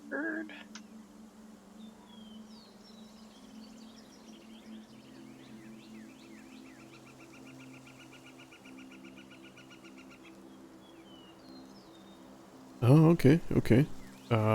If you cast the spell over 8 hours, you enrich the land. All plants in a half-mile radius centered on a point within range become enriched for 1 year. They yield twice the normal amount of food when harvested. If you cast it using an action, all normal plants in a 100-foot radius of a point within range centered on that point become thick and overgrown. No, she's doing a long cast. Okay. And it doesn't have to be over 8 hours. Like, if you're doing this somewhat for RP purposes, you know, it can be... Yeah. You can spend an hour, you can spend a few hours, whatever you think feels right for the story. But I'll say, as you continue casting this spell, you can feel the land around you is injured, it's desecrated, it's unholy, is just wrong. And while what you're doing helps, there is more that needs to be done. But there's no sense of what that would be, like how to help it. There's no nexus, there's no... Not to you, but there is... The sense that you got from the first spell you cast is that someone with you can.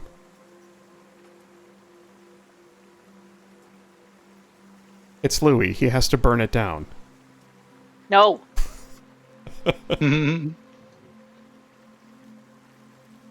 Kinda already did. Are you communicating this to Louis? Because otherwise, he and Pierre are just like talking about how fucking sweet it was blowing up all that shit. Yeah, she would, because obviously you would have seen her start doing this. She's communicating, but she's got her eyes closed, so she doesn't even know really if you guys are around. She's just saying it out loud, and kind of hoping that one of you is nearby enough to hear her. Rogar's collecting the wolves. The ones that have been cut in half. That's Rogar's dinner. I mean, Noro's dinner. Noro's dinner. Yeah. Well, I mean, I don't know if Louis sees Lunalia just like, oh, she's doing druid shit. Okay, so I guess whenever Lunalia finishes, if she wants to ask, yeah, he's not picking up social cues in that regard. at the moment.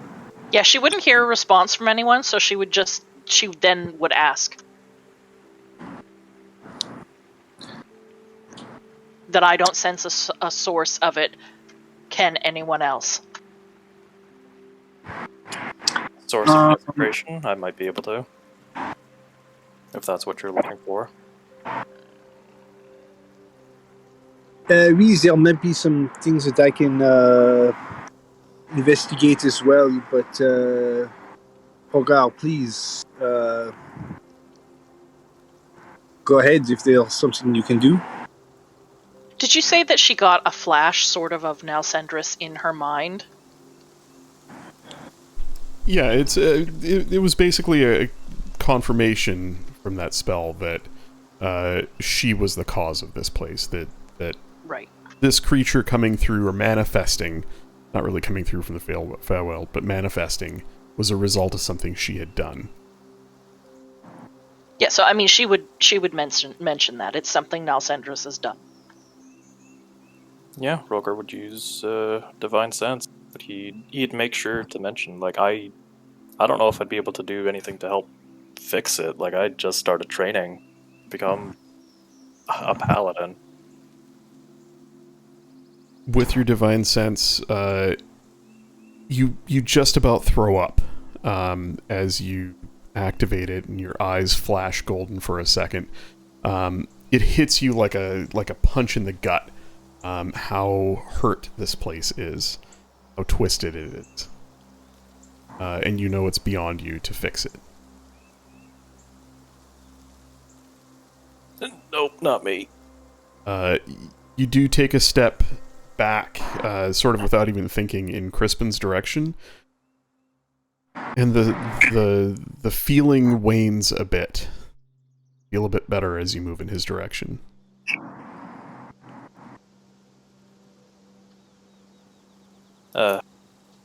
Crispin, is there anything that you could potentially do? I mean,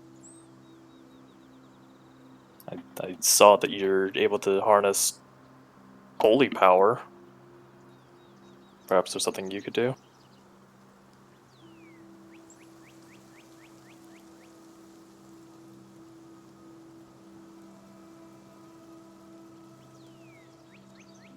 But it's not undead? It's not undead. The area is desecrated.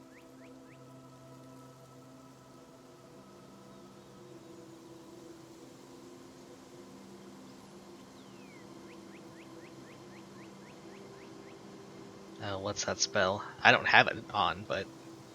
Consecrate?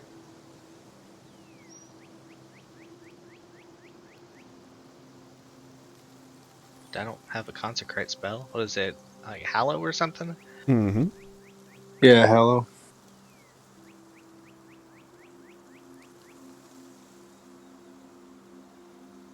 Looking for it on the list.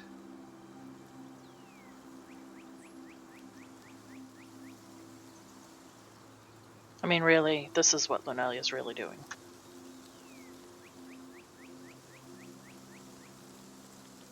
Mm-hmm.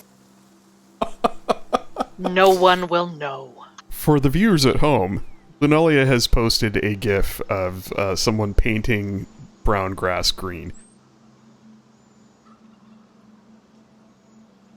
No one will know. No They're way. gonna know. They'll never know. They're gonna know. But they won't know who. Who's they? Noro So I asking guess I real could respond questions. that I could do something, but I don't have the materials or the spell prepared at this point. Rogar.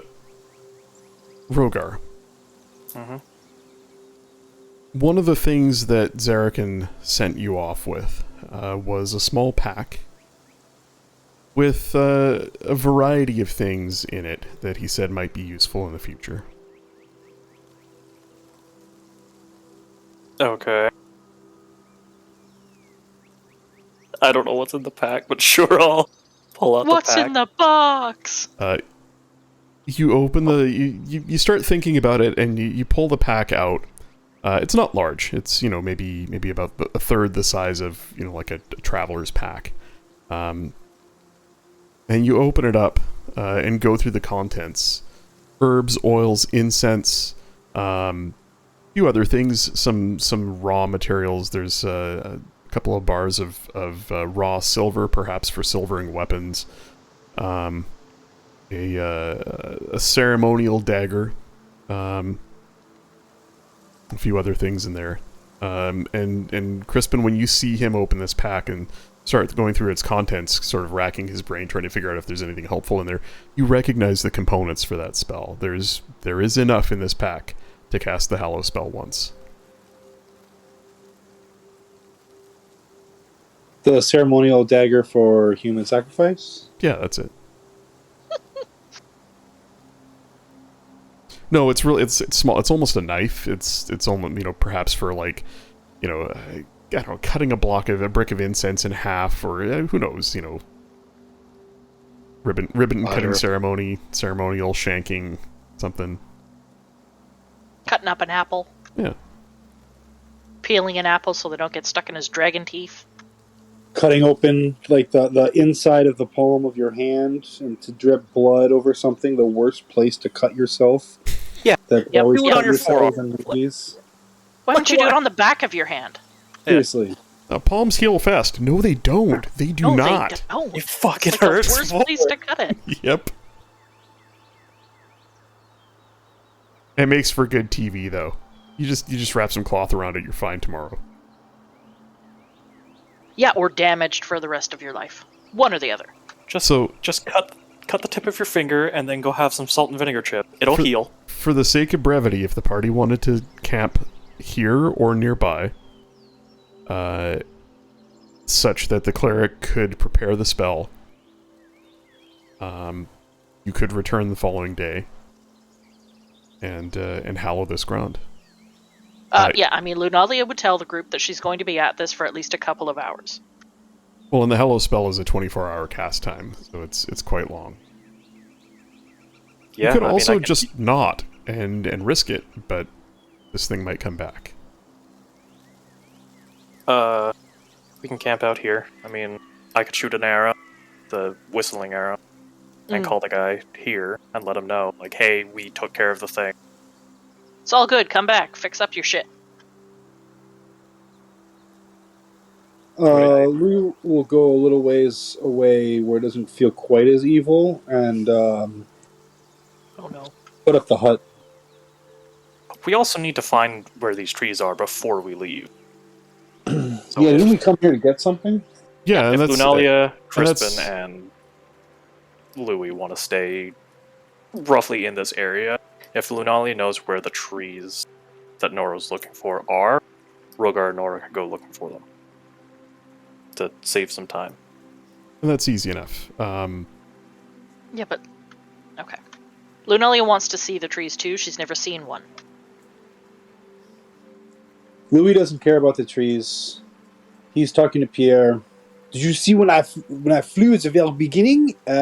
This is what you need to do for me. And is coaching Pierre on to try to get him to help him fly. I get made fun of for talking to somebody else's goddamn book. Yes, but the book actually listens to him. Does it though? I just see him blinking at him. And it's making the... Yeah, yeah, like it makes a that little, noise when he cartoon blinks. sound Yeah, of the blinks. amazing, Blink, amazing. blink. Over the course of time that Lunalia casts these couple of spells, she intuits the proper location of Blue Leaf. Where is Crispin slowly walking away to? He's I'm just exploring. Oh. he's checking out the place. Lunalia, you find the Blue Leaf thicket. It is just 100 feet or so past this hollow. Together, you and Nora approach it, and you find a small stand of trees resembling large maple trees.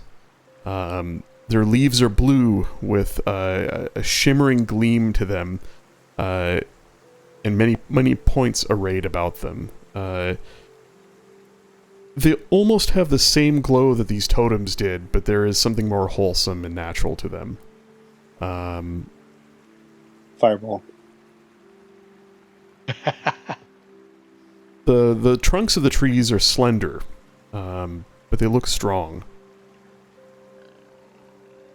Are there And any fallen ones? there are, yes. Do they look damaged by nature? Were they old? Are they rotten? There is one tree in the grove that is older, that has fallen. It looks to have fallen recently. And you find a good section of it that is not in bad shape. The bark has peeled back in one place, and the two of you see glowing blue veins that run through the wood, in a pleasant pattern. Just a soft glow, one that may not shed light, but would be seen at a distance. Like, it wouldn't light a space, but in the dark you would see it from a distance. The dark wood with the vibrant blue veins running through it, Noro, is looks quite nice. Just as you described it, Linnea. Big dark. So yeah, veiny one. she's going to. Wow. Huh? I missed that. What was that? Louis casting fireball. Fuck that little gnome. She's gonna put her hands on it, and make sure that Grab it the is. big dark veiny one. Put your hands on it. Yeah, big blue veins. And does she sense any life in it at all?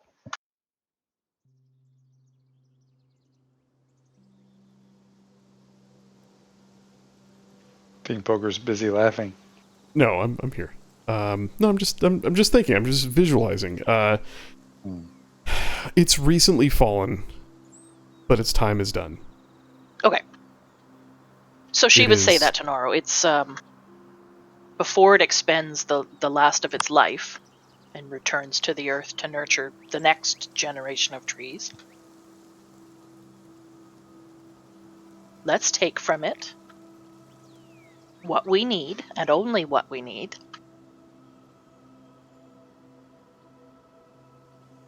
Before the last of its life runs out.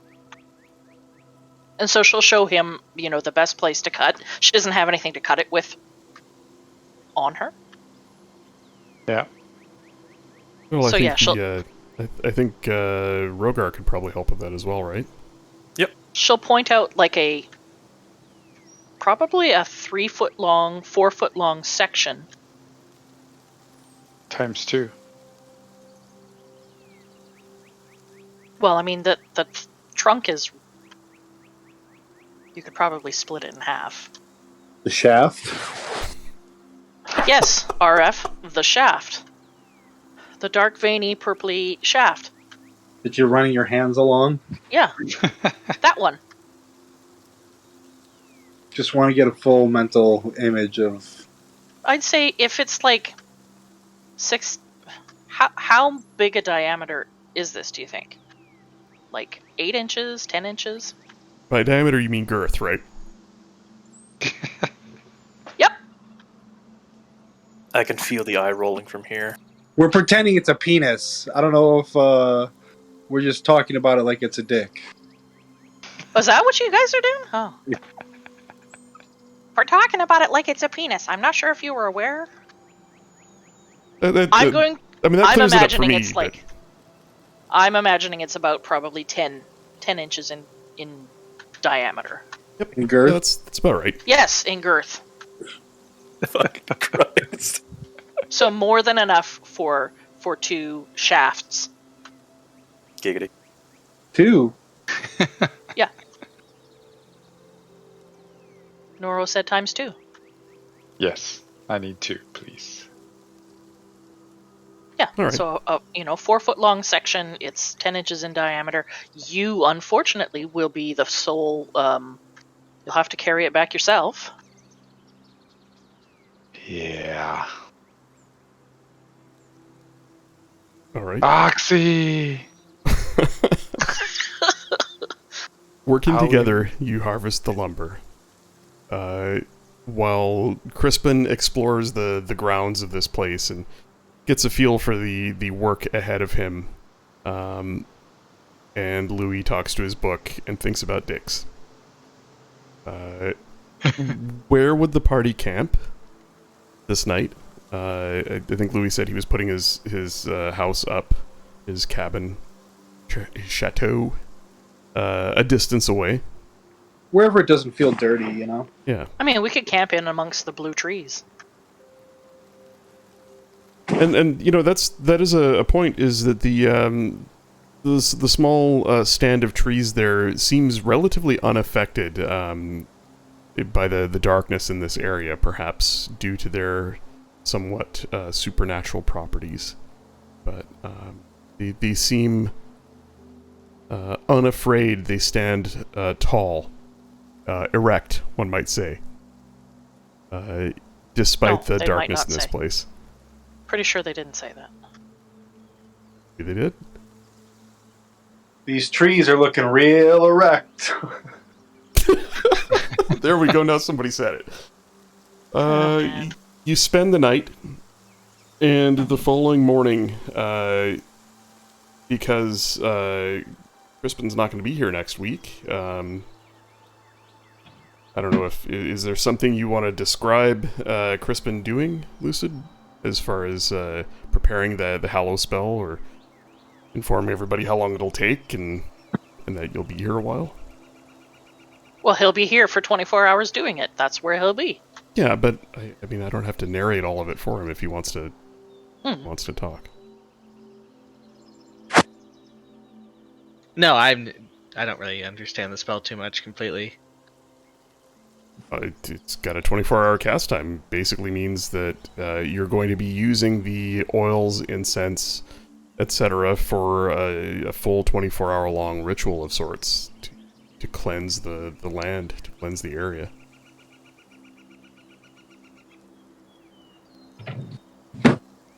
Yeah, that sounds good. So then I could just, tell them I'll meet them back in town. And I think if the party wanted to use the stone to go back,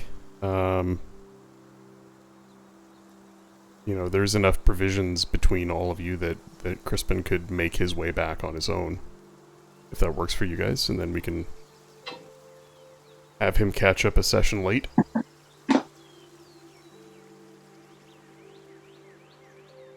Everybody okay with that? Yeah, that's cool. I think so. All right. Yeah. Sure. Well, think about what you want to do next week. Noro specifically. I don't think we need to do this on stream, but Rogar's got a weapon that Noro was going to forge for him. And I don't know if you guys want to just have a quick chat afterwards about that, because there'll be just a couple of dice rolls. But or actually, Yeah. why don't I save it for midweek? I'll put something together and I'll just post it in the chat midweek, and then we'll basically start next session, and Rogar will have the weapon. Is that okay with you guys? Mm-hmm. Yeah, Uh-huh. yeah. There's some cost and some dice rolls, but it's nothing that you wouldn't like. You're not going to have an unforeseen complication and fail at it, right? It's no different than buying a magic weapon or finding one. You'll have it. There's just a cost. So, with the party heading back to Phandalin via teleportation, they leave their newfound cleric behind to cleanse the darkness. So that's where we'll leave it for tonight. We should grab something from here so that we can port back. Well, Lunalia is grabbing some branches, deadfall, from around the other trees. Just really, really small ones. No more than like 2 inches in diameter. Small bits. In I'd that also big say- 10-inch shaft. I'd also say Rogar would ask if it's alright to grab enough, like, sticks or excess lumber, whatnot, to make some arrows out of the blue wood. That's Yeah, what I mean, believe. there's a decent amount of deadfall. It should be fine. Rogar would also ask if it's alright to fire the whistling arrow to call the flying elf to let him know that everything's being taken care of here, so he can also get the wolves, not let them just go to waste. Yeah. Yeah, I'd say you could move some distance away from the center of this area, fire off an arrow. After some minutes, you wait, and you wait, and you wait. Minutes turn to hours and nothing.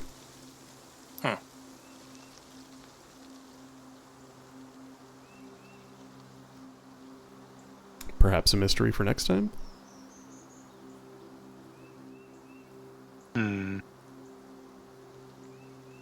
Oh, he did. Noro,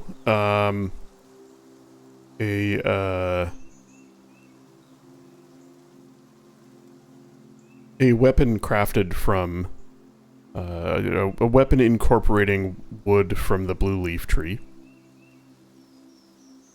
grants its wielder advantage on saving throws against spells, effects, and abilities that cause the frightened condition.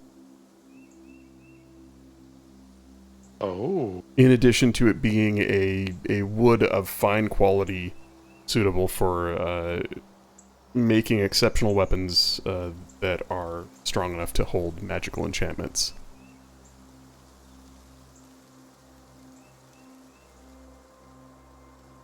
So it's like almost like a fright spell? Well, it protects you from being frightened. Oh. Gives you advantage on saves against being frightened.